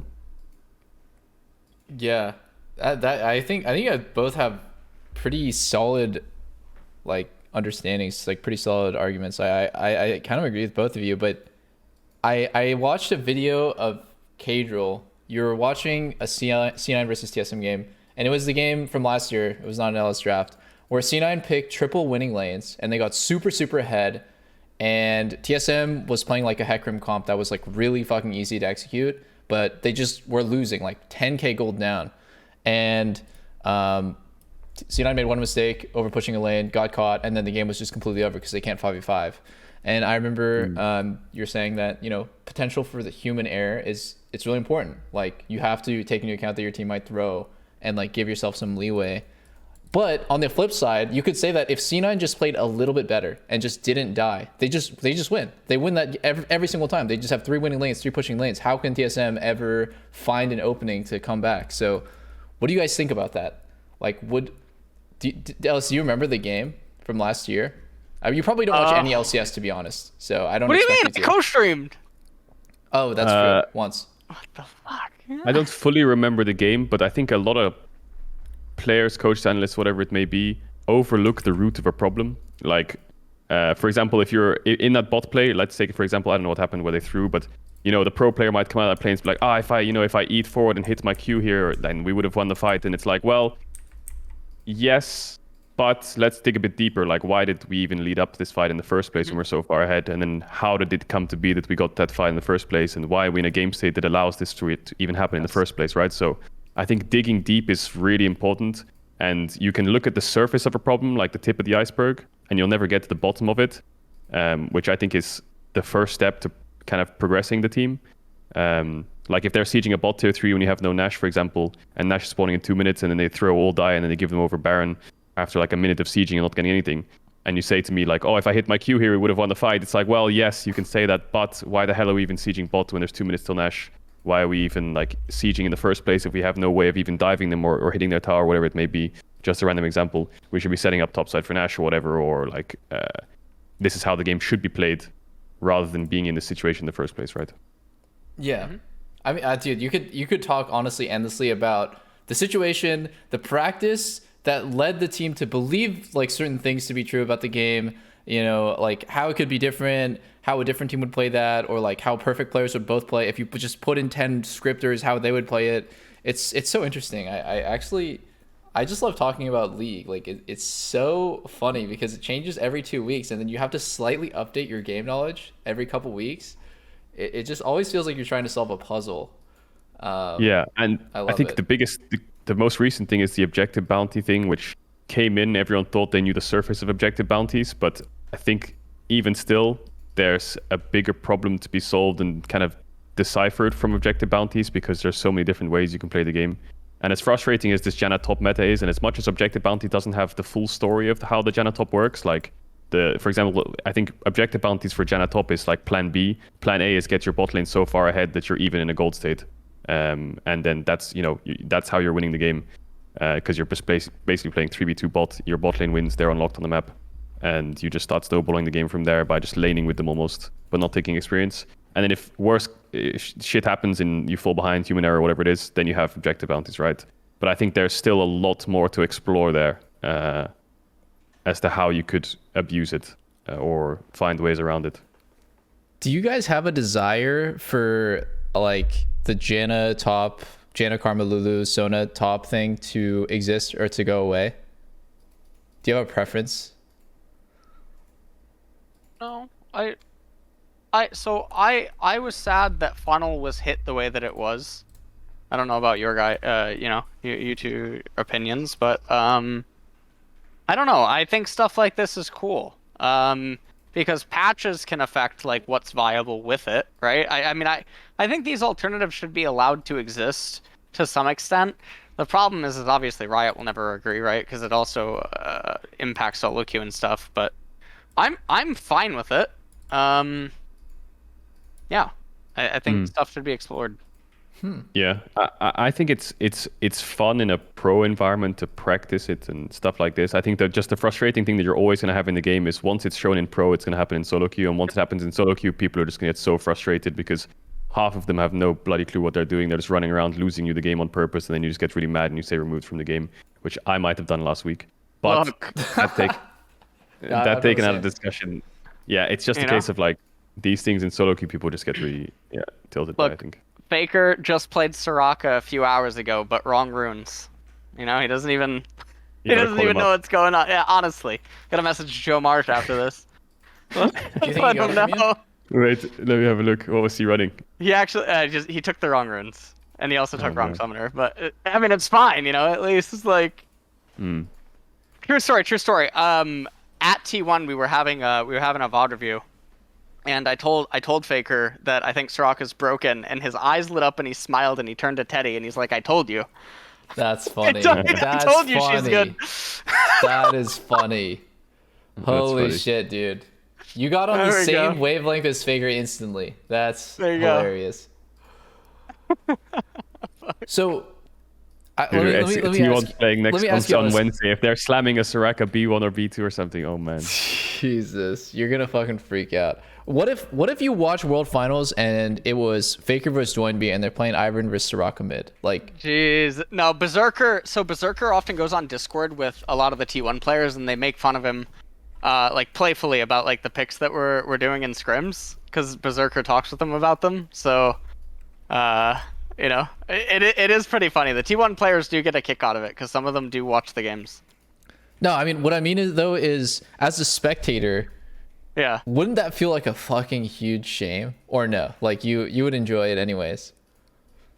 I think it would be hilarious, but I don't think it's real, I don't think Riot will continue to like the thing I'm worried about so the thing that I'm worried about is Riot might just decide to not allow certain things to be viable, Mm-hmm. Anything that's like non-spectator friendly. I think it's spectator friendly when one side has this going on and the other side's like the opposite end of the coin. But when both are like bumping uglies with enchanters on both teams, no one doing anything, I don't think people might find that enjoyable to watch. Yeah, I think That's people true. enjoy the game when there's just so many variables in it, right? Yes. And Yep. the more variables, the more of a fiesta that can be made, right? Yep. Because there's less controlling it. Mm-hmm. That's true. Do you guys ever think about how like League would be? Well, I mean, this is only really relevant actually to me because LS like spent most of his time not even in NA and Caedrel from EU. But like, do you guys ever feel kind of worried about the future of League because so many of your eggs are in the League basket, and like you want League to be as big as it was in its peak, or keep growing, get even bigger? Like, do you guys ever think about how that could come to be, how that could happen? Yeah, you want to go first? Oh, I was just thinking. I think the first thing that comes to mind if I think of League dying is like I think of WoW, kind of, where the game just went downhill because the game became bad, or like for example, WoW. I remember Wrath of the Lich King was a great expansion, and then they went to Cataclysm. It started getting weird. Mist of Pandaria, where it's just so much CC, where you were like CC for 30 seconds, or you were just instantly one shot. And that's the trajectory the game went down. League is getting a lot more damage in it, and I'm worried that maybe League goes to a point of no return, where there is just far too much damage in the game, or far too much CC, or some wacky ass kind of like game mechanics which don't really allow for any other champions, because what League tries to do is push the boundaries with every champion, but I don't know how far those boundaries will go before you bring out something that just makes the game revolve around that champion single-handedly, or that mechanic. Like, for example, the revives coming in. I thought it would be a bit more of a fiesta with the action revive and things like this, and now I think Renata has one too. But I don't know what the next steps are, or what the future of League looks like. I agree. I don't know what the future of League actually looks like. I don't think I don't know how many of us expected like we're gonna be in season 12 going on 13, right? I think no matter what, competitive LoL still has a future, at least until the MMO. One of the things that I think about when it comes to League of Legends, though, is that one, it's continuing to still grow in Korea, and then the other thing that I look at is that Warcraft 3 and StarCraft 2 both still have pro circuits and like very big pro scenes in China. So I think no matter what happens to League in the West, League will continue on in China at the very, very, very least, because fucking Warcraft 3 still has like pro teams, pro circuit, pro houses. Like it's very strange. China's like its own place when it comes to this game, and obviously League is like China's fucking baby, so I don't think it's going anywhere. Yeah, just random side note, I saw a video that like did a number crunch on the Chinese servers, and apparently NA is 1/100th as big as all the Chinese servers combined. So that's why people sometimes ask like, man, why does NA fucking suck so much? We always lose to Eastern teams. It's like, yeah, we literally have 1% of the players. Yeah. Not I guess bad. EU That's is like pretty 2 or fucked. 3% as well then. So it together with EU and NA, we're probably like 4 or 5%. There you go. Yeah.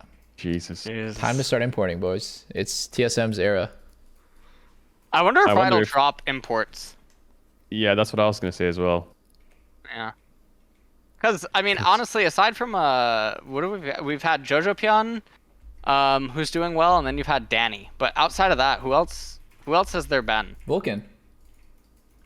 Vulcan, yeah, but Vulcan's tenured at this point now. Oh, no? you're talking new players. I'm talking new Yeah. players. 2021 generation, I think.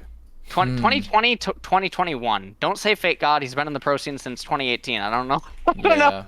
So many people actually think he's like a rookie or like a newcomer, but he's actually like 2018. Yeah.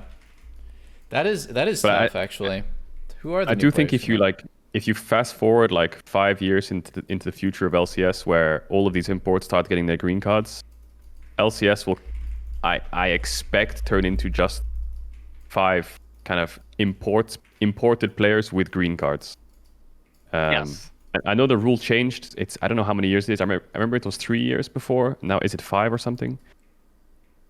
For a green card? I think I mean, it's you still can you can legally get your green card in 2 years, I think, in America. The teams really, if everyone really knows what they're doing, like the teams, the orgs or whatever. Yeah. But I don't think that's practical. Yeah. Like TL is a good example, right? Where you have basically 5 imported players previously. Yeah, And then I think that's just going to kind of spread across the league. Slowly. Yeah. Damn. I mean, I have to agree. I was actually really surprised at how good JoJo and Danny have been doing, because my mindset was always like, for every JoJo and Danny that we have here, there's literally 100 in China or Korea. And not only are there just 100 of them, they are 100 of them scrimming against, or playing solo queue against each other permanently. And obviously in that hyperbolic time chamber, they're going to rise way above the level of what we can possibly produce here. Obviously, that's a bit of an exaggeration. You know, there's obviously outliers for everything. People who just have a knack for the game can come from every region. Like, I remember every year, I'm so surprised by certain Vietnamese players because they're just so fucking good mechanically. It's just crazy that they could be that good. It's really weird. They a lot of them actually play on 100 ping on Korea. Like when they're being like these insane players, they're usually nuts. solo queuing 100 ping on Korea, and it's very, very strange. Yeah. Did SOFM get challenger at like 15 on 100 ping or something? Yeah, 130 ping. Yeah. The dude went to China and he made world finals. Like, there's always going to be like gems from every region, I guess. But what do you guys actually think holds NA back the most? I'm sure you've gotten this question 20 billion times on your stream, but I just want to hear it straight from you guys. Like, what is it that makes NA kind of like so disappointing, and like makes it hard for NA, for American players? Not even just NA teams, but like, what is it about American players that makes it so there's not very many of good ones? And you know, I was an NA player, and you know, the furthest I ever got was finals at MSI. I wouldn't really say it was like a great accomplishment. It was okay, but yeah, what is it? It's hard to say for me. First thing I instantly came to my mind is actually a story that I had in Excel. So I mean, you can say like ping and solo queue and all that stuff for player base, but in Excel we actually got a coach called David Lim from TL at the time. And he had an assistant coach with him, so we basically had 2 NA coaches in our team. And I remember really well that me and Hjarnan had an incredibly big argument about, like, I think he wanted to play for a top tower and I wanted to play for a dragon, and we had a huge argument for 10 minutes. Nothing like physical or anything, we were just like a bit vocally expressing what we think and why it should be that way. And after 10 minutes we came to an agreement, and we're like, look, I think one of us came, I think maybe I said he was right or something like this, and we came to a very like good consensus about what should have happened in that play, and then we shook it off, and it was like nothing happened.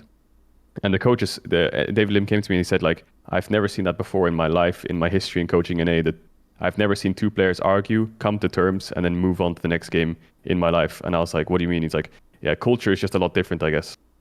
And then that's the one thing that hit me. I was like, whoa, is like the people in NA not just like talk up, and is there too much of an ego, or is like, I don't know, our problem's not solved is the first things that just came to my head.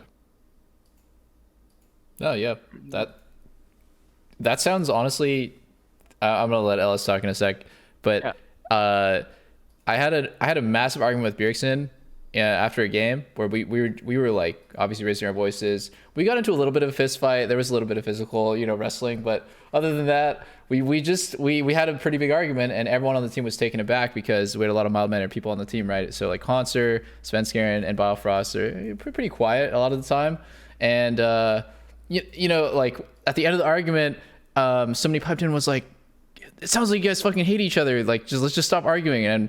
And you know, Bjergsen says, "We're just arguing. We're arguing about the game because we want to win. Like, at the end of the day, like." We're still friends. It doesn't matter how much we argue about the game. Like, we're gonna move on and we're still gonna be friends. And I was like, yeah, it's, you know, to me, this is what I live for. Like, all I want to do is just get an answer. I want to come to a conclusion, move on, and fucking play better.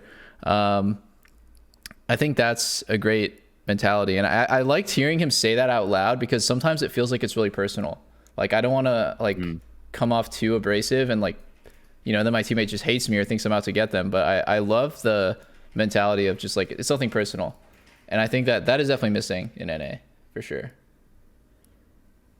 For me, having been a part of so many different esports scenes, I think one of the like really repeated patterns that is present, and I mean, I think this is like very well documented, you know, over the last like 2 decades or more, is NA is always really good whenever a game first comes out.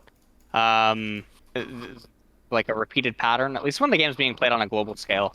And then what ends up happening is like NA players are generally very complacent and lazy, and they want the shortcuts to victory, which ends up meaning that a lot of them like look for cheese picks or cheese strategies, or like trying to like meta snipe things and card games and like all this other stuff. And the culture, the culture is really bad. And from my experience, like Europe, I mean, I have a lot of videos on this. Europe is always like I've hypothesized that it's because Europe has so many different countries and different cultures interacting and engaging with each other, that perhaps it leads to their open-mindedness. Korea like shames people into being good. And this is also like backed up by the education system, right? Like the high suicide rates and like all this other shit, where people are really pushed to like the extreme, trying to be the best.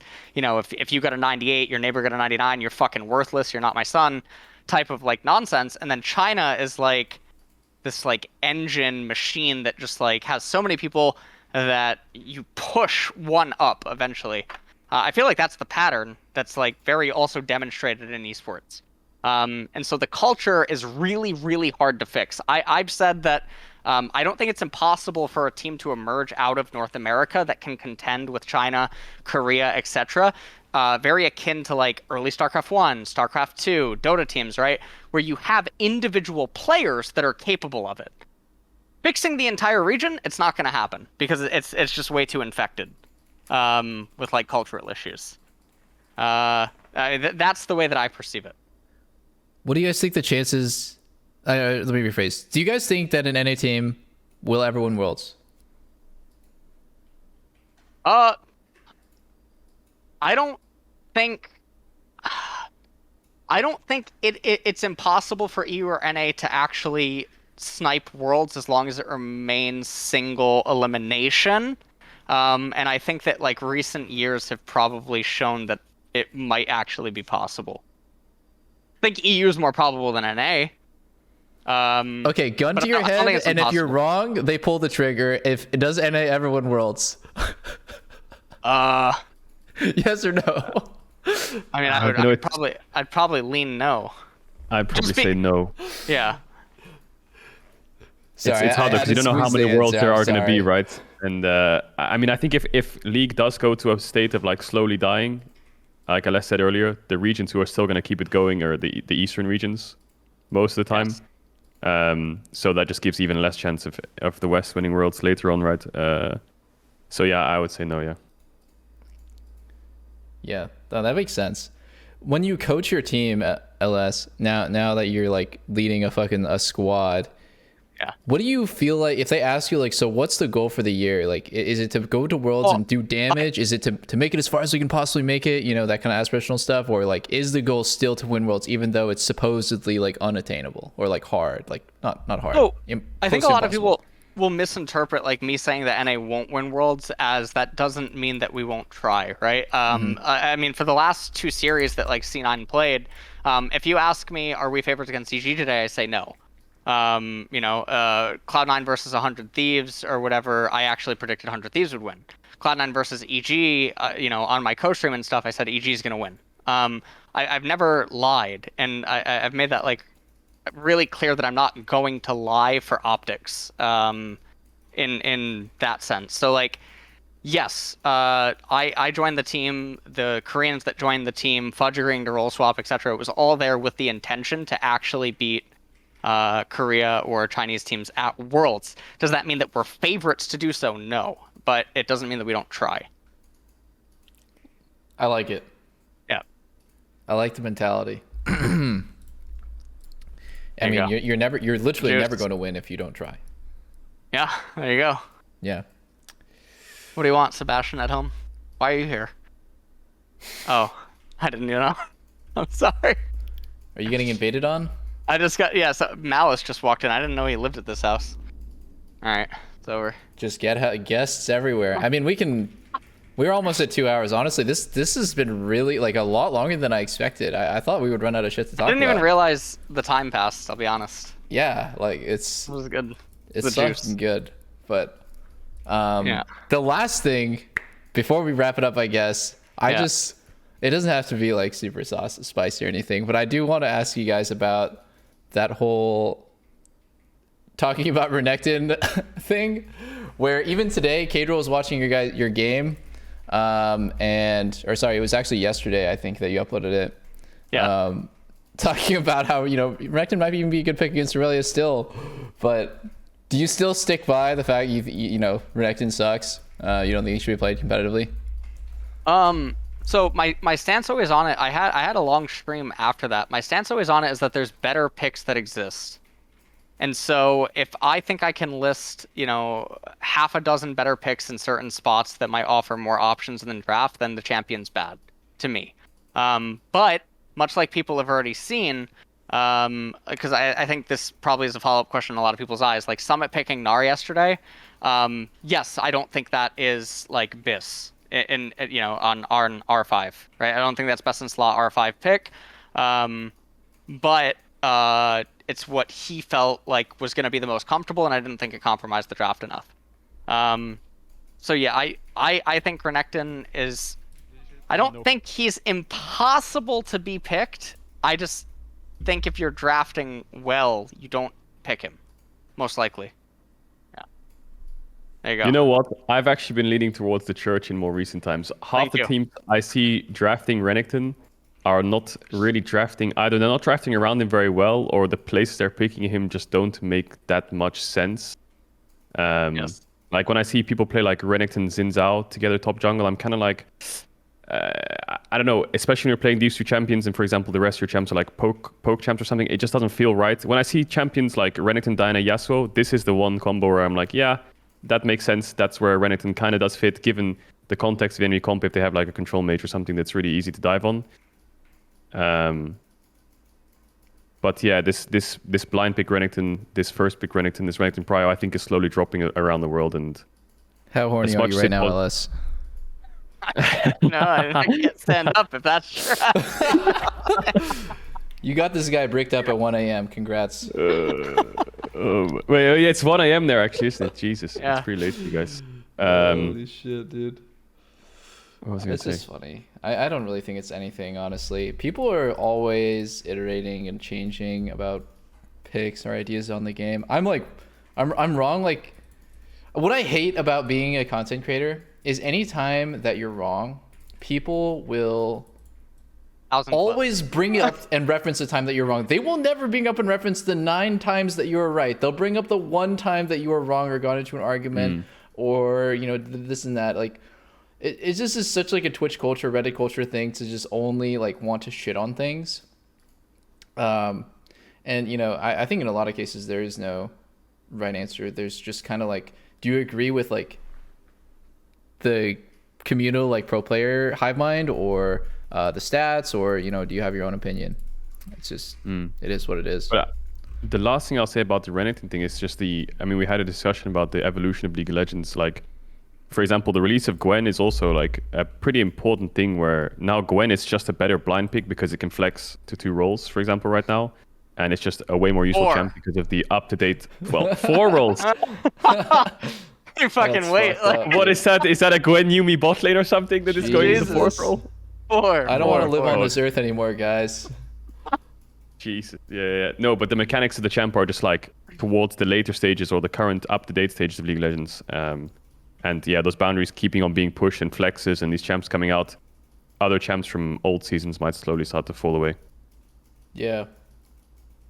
No, that makes sense. I think one thing that always is such a problem with like designing games is you want to do something interesting and you want to do something that's like fun to play. Otherwise, no one's gonna fucking play your champion. Your job is to design a champion to play, and now you have to make it fun to play against. And that is where things get really weird, because it's like Gwen is pretty fun to play, and so is like Yone, but like I would say the majority of people absolutely despise playing against those champs. Yep. Like they can't stand it. It just tilts them to lose to it. And these champs could have like 47% win rates in solo queues. So you're actually, when you see it, you should be like, oh my god, thank God we have like an extra 3% chance to win. But it doesn't matter. Like it's the way that it makes the players feel is like so bad. I am not jealous of like those people's jobs. It's so hard to be them, but like I don't know. I guess they need to listen to the community. I have no idea. I'm more interested where this Gwen is going in these 4 roles, because I know the top jungle mid are probably the 3, but the 4th one I want to know is I gotta see one day. Are we gonna see Gwen bot lane? Actually, fuck, you don't have to leak it out. It's all good. We can just see it Or Gwen on support. stage. We haven't even begun. Like, fucking tune in next week. Like, you know. Dude, one day you just have to stream your scrims. Like, please fucking stream your scrims, just for fun. Well, we did in the past. So we had the summer scrims. I was playing support in those, where we played against all the LCK team academies. I was playing support, Nemesis mid, Shrimp. Do you remember Shrimp? I remember Shrimp. Shrimp was playing jungle. Such an unfortunate name. Yeah. And I was playing support in those, and I mean, we played a bunch of random shit. We scrimmed those. We streamed those. I think we streamed those. We streamed all of those. Like 2 weeks, 3 weeks. Yeah, but like people want to see you coaching C9 in like internal scrims or something. That would be Pogger's content. There you go. Can't do that, unfortunately. Jack would not allow that. But I think you guys filming like a behind the scenes weekly like video thing for C9? So I haven't seen that actually, which I thought was really weird because I thought that C9 had something like that, but I guess they don't, or at least not yet. Maybe that's starting soon, and they were like waiting for me and all the Koreans to get here. But yeah, I'm not totally sure. I saw the Fudge picture of you like doing the Soraka Victor on me once, and I saw a camera like point at you, so I presumed it was going already like in some kind of vlog. I think that was. I could be wrong. I think that was Riot, like in the room. But yeah, no, that's like what I mentioned earlier. Is I showed Fudge Soraka Victor today. And then he did the 1v1s with copy, then I 1v1 copy, and then he 1v1 copy, and that's what we did. But yeah. Hopefully we get something like that. You're a real one for being able to scrim your players. Or sorry, yeah, not scrim, I can do everything by ADC. I can do everything by ADC. Well, if I play like non-traditional ADCs, I can play ADC and scrims. But yeah, why can't you play ADC? I can't play marksman champions. Except I used to be able to play Lucian, and I could play Draven. Not in forever. Damn. Yeah. So whenever I go bot lane, it's always non-traditional. You're the opposite of me. I can only play 80s. Really? Yeah. So I frequently play in scrims. I've done this on, well, since BBQ, I frequently play in scrims. Interesting. And like, what if you just get hard shit on? You're just chilling. You're just vibing. Like, fuck it, I'm the coach. I think it depends. I would say. I mean, I think it depends. Like, obviously, if I'm getting blown out in a game, it feels really bad because the scrim's wasted. But like in Korea, I think the Koreans they actually initially said when they found out I was scrimming with them, they thought it was really fucking weird. And they're like, coaches don't play scrims, etc. We actually had a day on CLG, I think, where like we were so bored of scrimming Winterfox in season 5 that we logged onto each other's accounts so that we would, still display as we're all playing our, normal positions, but we just played off roll, shit on them, and called the scrim block, and that was like the most alpha move that like we never told anybody for like the longest time. Oh, and our coach was playing support, and we won. Good ass times. By the way, why does Riot? Do you guys know about this? Riot has a rule that coaches can be subs. You guys know about this? I had But no what idea. regions actually fuck? There's a region that uses this though. I think it's LJL. There's a coach that plays. Right? I know in. Also, didn't I don't know Capo play while being a coach of a team? He played his Under sport, Boris. at least. Boris. Under Boris, Yeah. they played sport. But I think you have to have them registered as subs, and in EU you have to have the players' accounts, and they have to be Diamond 3+, and then they can be a substitute no matter what. That's just a rule. It was Paragon, right, on Winterfox that did that back in the day. Remember that Doublelift? I do remember that. That guy subbed himself in as the 80 carry, right? And he was horrible. Yes, he subbed himself in. Also, who was it? His brother Avalon, right? Yeah, he was the worst player in LCS. It wasn't his brother. It was Helios's brother Avalon. Yes. Like, if everyone wants to talk about who the fucking goats are, no one's ever asking who was the worst player to ever play in LCS. It was probably that guy. Video Dom did. Isn't it technically what the fuck was his name? The Dignitas support in season 2? That got stuck in silver? Wait, there was a dude who Wait, got stuck. what? Oh, was it Locust? Locust, yes. He How got the fuck stuck do in you remember silver, that right? guy? Were you following the NA League of Legends scene in season 2? No. I got told of. I think Cutie Pie said the story on stream during. What was the name of that show that Cutie Pie used to do with Beyond Skara? the Rifts. Yeah. Yes, he told me. I'm pretty sure it was either before we started the filming of the episode. I don't totally remember. I'm pretty sure I heard it there. Wow. That like they went to The Korea memory. and Locust got stuck in silver. Dude, one day I want to go back and tell Portmans. horror stories about like who is the worst teammate that I've ever had. But like obviously you can't do that, right? Like Caedrel telling stories about Mickey, it's not that bad, but I'm sure we all have stories about like the worst fucking experience or the worst person that I've ever worked with, and we'll never be able to tell because you know, Yeah. we're in the industry. We can't be burning bridges. No. Only I had sometimes. a player that made other players cry once. That was. That Oh, was dude. intense. It's not a you're not on a pro team if someone's not having a mental breakdown and crying every week. Like that's just Yeah. that's par for the course. Part of the experience. Not That's what you signed up not for. good. Not good. Beatings will continue until morale improves. One thing I Hold on, forgot to ask I can earlier. answer that question. Hold on, let me just confirm that he's retired. I don't even think he streams anymore. Hold on, before I say this. Okay, yeah, it was MacNoon. Oh, yeah, there you go. There you go. Wait, who is there's MacNoon? the worst person I've ever been on a team with. Oh wow, you're gonna call Yeah. him out like that after he retired?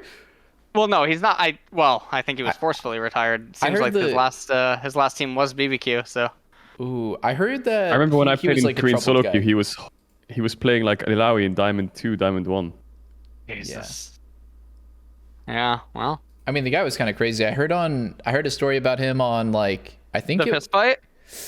Oh no, but Oh, you can tell the okay. fist fight story if you want. The fist. No, he just got into a fist fight with one of his teammates.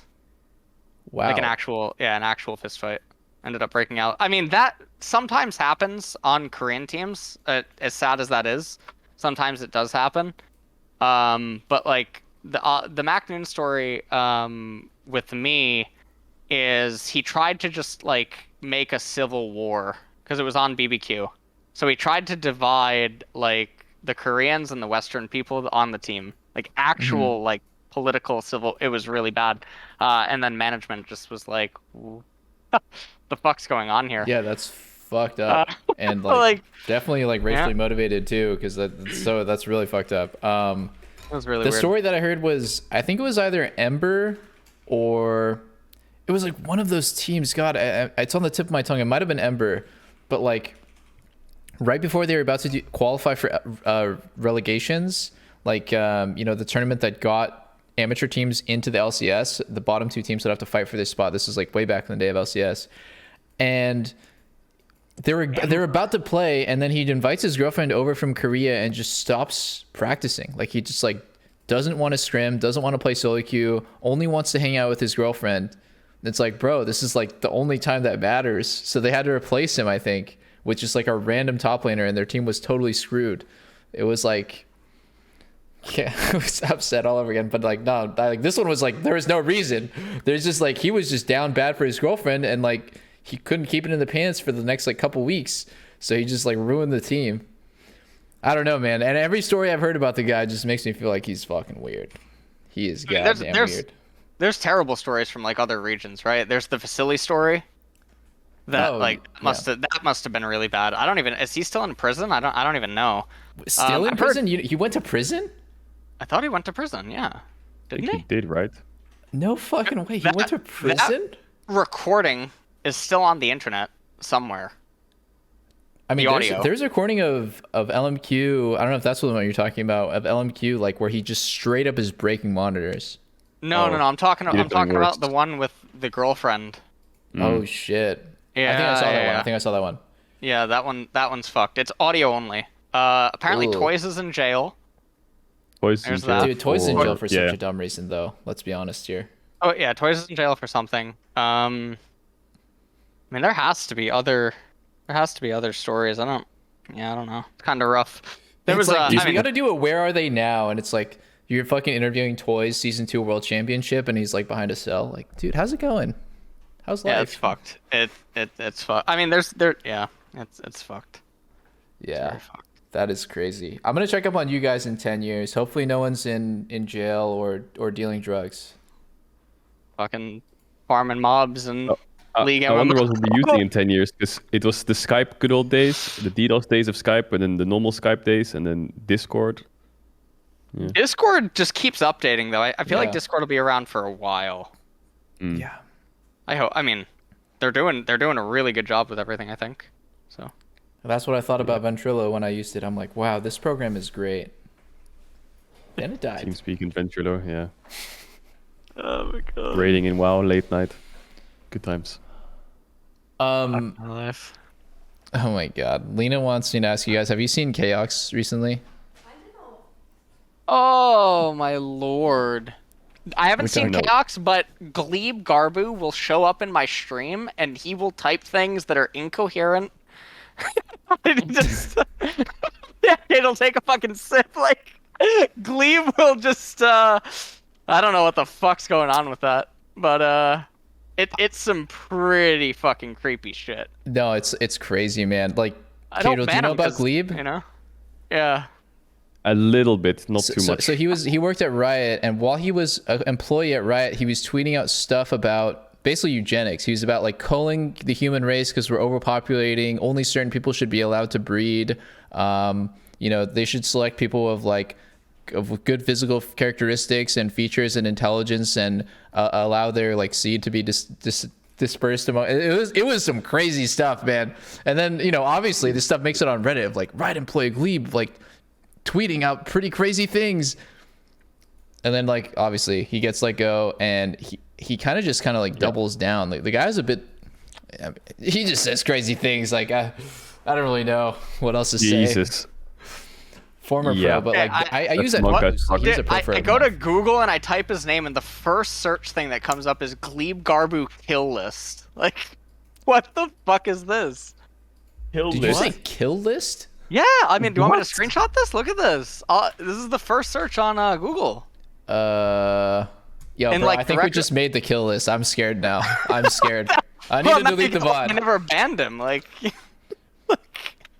Oh my I god, just sent it bro. to you. Like, what the? Oh yeah, I see it. What? We are fucked. We are fucked. Everybody go hide after this. Holy We're shit. gonna have to. We live in America now, dude. You gotta exercise Second Amendment. I guess before we wrap things up, Caedrel, there's a rumor about you being the coach for Vitality. Any truth to that? Wait, there's a rumor he's the current coach. What he was that there he was gonna be the coach for 2022. Oh, okay. Yeah, but I decided to stay cast. That's crazy, man. That's crazy. Just wanted to know because that would have been insane for you to.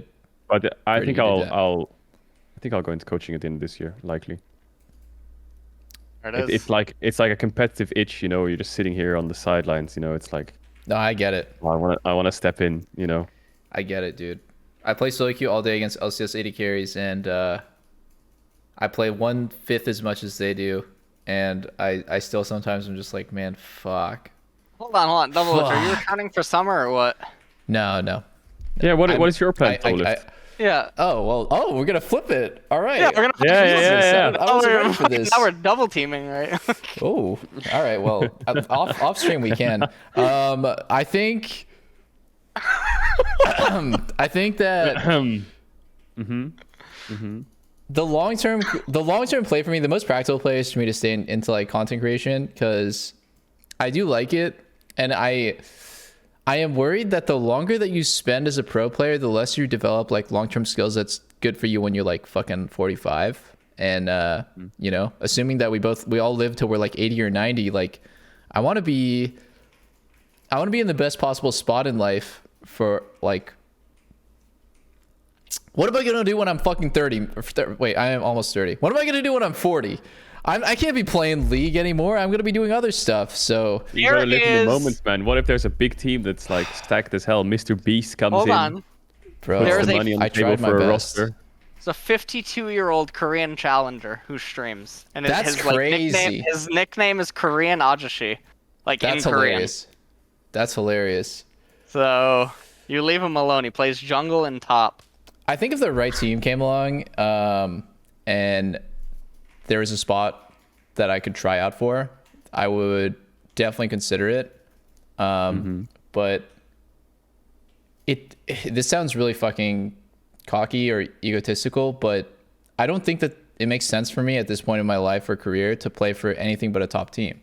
It made sense when I was 5 years in, but after winning so much, I don't see myself being on a team that's like not supposed to win LCS, I guess, like not supposed to win Worlds. Like for example, I would not join like CLG, even if they gave me an insane offer. And like I know that I'm in that position where it's like I'm older and there's like a stigma around me, and so like I don't get to pick, right? Like I don't get to choose, but at the same time, like I still want to be able to play for a top team. So it just feels so bad to be in that spot. Wait, you're almost 29. How would you feel if you were playing with Jojo Pyun? That could have been that could have happened. I know. Yeah, I know that totally could have happened. I would not think anything of it, dude. I don't really feel old. I don't really feel like there's that much of an age gap, even though there is. It's weird. Like like when I talk to Zoomers, I don't feel super out of place, except when they like reference TikTok shit that I haven't seen before. I'm like, what is that? Like Lena had to explain me what push and P was. I had no idea what that was, but maybe that means I'm a boomer. I don't know. Would you play in the LEC ever? Probably not, dude. I'd have to move, and like then I have to uproot everything that I have here. It's hard. But like the truth is, if you ask me my honest opinion, like put me on a fucking lie detector test, like do I think that I could be the best AD carry in LCS if I just played as much as I did 2 years ago? Yeah, I do. Like I think it's a no-brainer. Like but because I don't play that much League, I'm pretty fucking washed when I stream. So that feels pretty bad. And, you know, in the back of my mind, I know that I still have it, but it's all good, guys. I'm a streamer now. It's all doomed. It's all doomed. I'll save NA another dimension, another lifetime. No, there's some insane players. See you in the MMO. See you in the MMO. Yeah, I'll see you in the MMO, guys. I really want to know what this MMO looks like. I'm hyped for it. I really want to get into the alpha. That's all I care about. I don't care what I have to do. Okay, that's it. Yeah, I would kill to play the fucking. Well, dude, do you guys think that there's not even a playable game at this point? This shit's coming out in like 5 years. There's no way. I don't know. I don't know the validity of this, but apparently there is some model that is playable. It's not alpha. Would you call it gamma? I don't even fucking know. Sigma? Grand set? Isn't it gamma? I have no idea, bro. No idea, actually. Yeah, I think that's what they call it, like before. Yeah, I don't know. I mean, that's not verified. That's not verified. They're also releasing a fighting game as well, right? They're going everywhere. Riot Games. Wait, what the fuck is the fighting game? Is that like 2 years late? That's like 6 years late, I swear. They bought this game called Rising Thunder like 5-6 years ago. They bought the developing team for that, and then there's not been a peep until lately. And I don't know. I don't think fighting games will ever be mainstream. It's too frustrating for like a casual player. Single player games in general, because you know that you're the only person to blame generally. Yeah. And there's no like social aspect of playing with somebody, only against. I feel really bad. Age of Empires 4. Hold on, let me go to this on Twitch right now. Let me check the fucking directory. Age of Empires 4 was like the newest RTS, and it was supposed to have a shitload of hype behind it, but has 400 viewers right now on Twitch. Yeah, it flopped. Yeah, it flopped. A fellow RTS enjoyer, I see. Well, I was a StarCraft 1 and StarCraft 2. What? No, yeah, I mean, it's just fun to play those games casually too, though. Yeah. You're like you were super hardcore into it, but I was playing like custom games and stuff. Yeah. Those games were goated, man. Is it AoE 2 that they play the competitive scene on still, or something? Yeah, I think it's AoE 2. Yeah. Yep. There's also competitive tournaments for Warcraft 2. That's a thing. There's a competitive scene for like a surprising number of old games. StarCraft 1 like still League. gets like 300K people in Korea and China. StarCraft 1. StarCraft 1's bigger than StarCraft 2 in Korea and China. Yeah, that's crazy. I saw a video of Warcraft 3 version of Faker. His name is Grubby, and it was a video of him getting chased by a mob in China. It actually looked kind of fun. Yeah. And he's just running through this building. He like hops out of a window, and there's literally like 100+ people just chasing him. I don't know what they're gonna do with him when they get him, like ask him for an autograph or something, but it looks like they're out to kill him. It's like, dude, I would, you know, like we probably get recognized when we go to league events and stuff, and there'll be like a small crowd or whatever. But that's never happened to me in my life. I guess that must happen to Faker though when he goes out. Yeah. Definitely. The fangirls just, I can imagine. They come flocking. Isn't that guy like that guy's probably like top 5 most famous people in Korea or something, isn't he? Maybe I'm wrong. Do you think that even non-league players would recognize Faker? Yes. Like a dad? Yeah. Yeah, Faker I think is recognized by pretty much Wow. everyone in Korea. Yeah. Mm. That's Faker's fucking icon nuts. status. Yeah. I hope one day the gaming can be that mainstream in the US. Like, I would love that. I think it's getting better and better. Like, it's becoming more and more mainstream.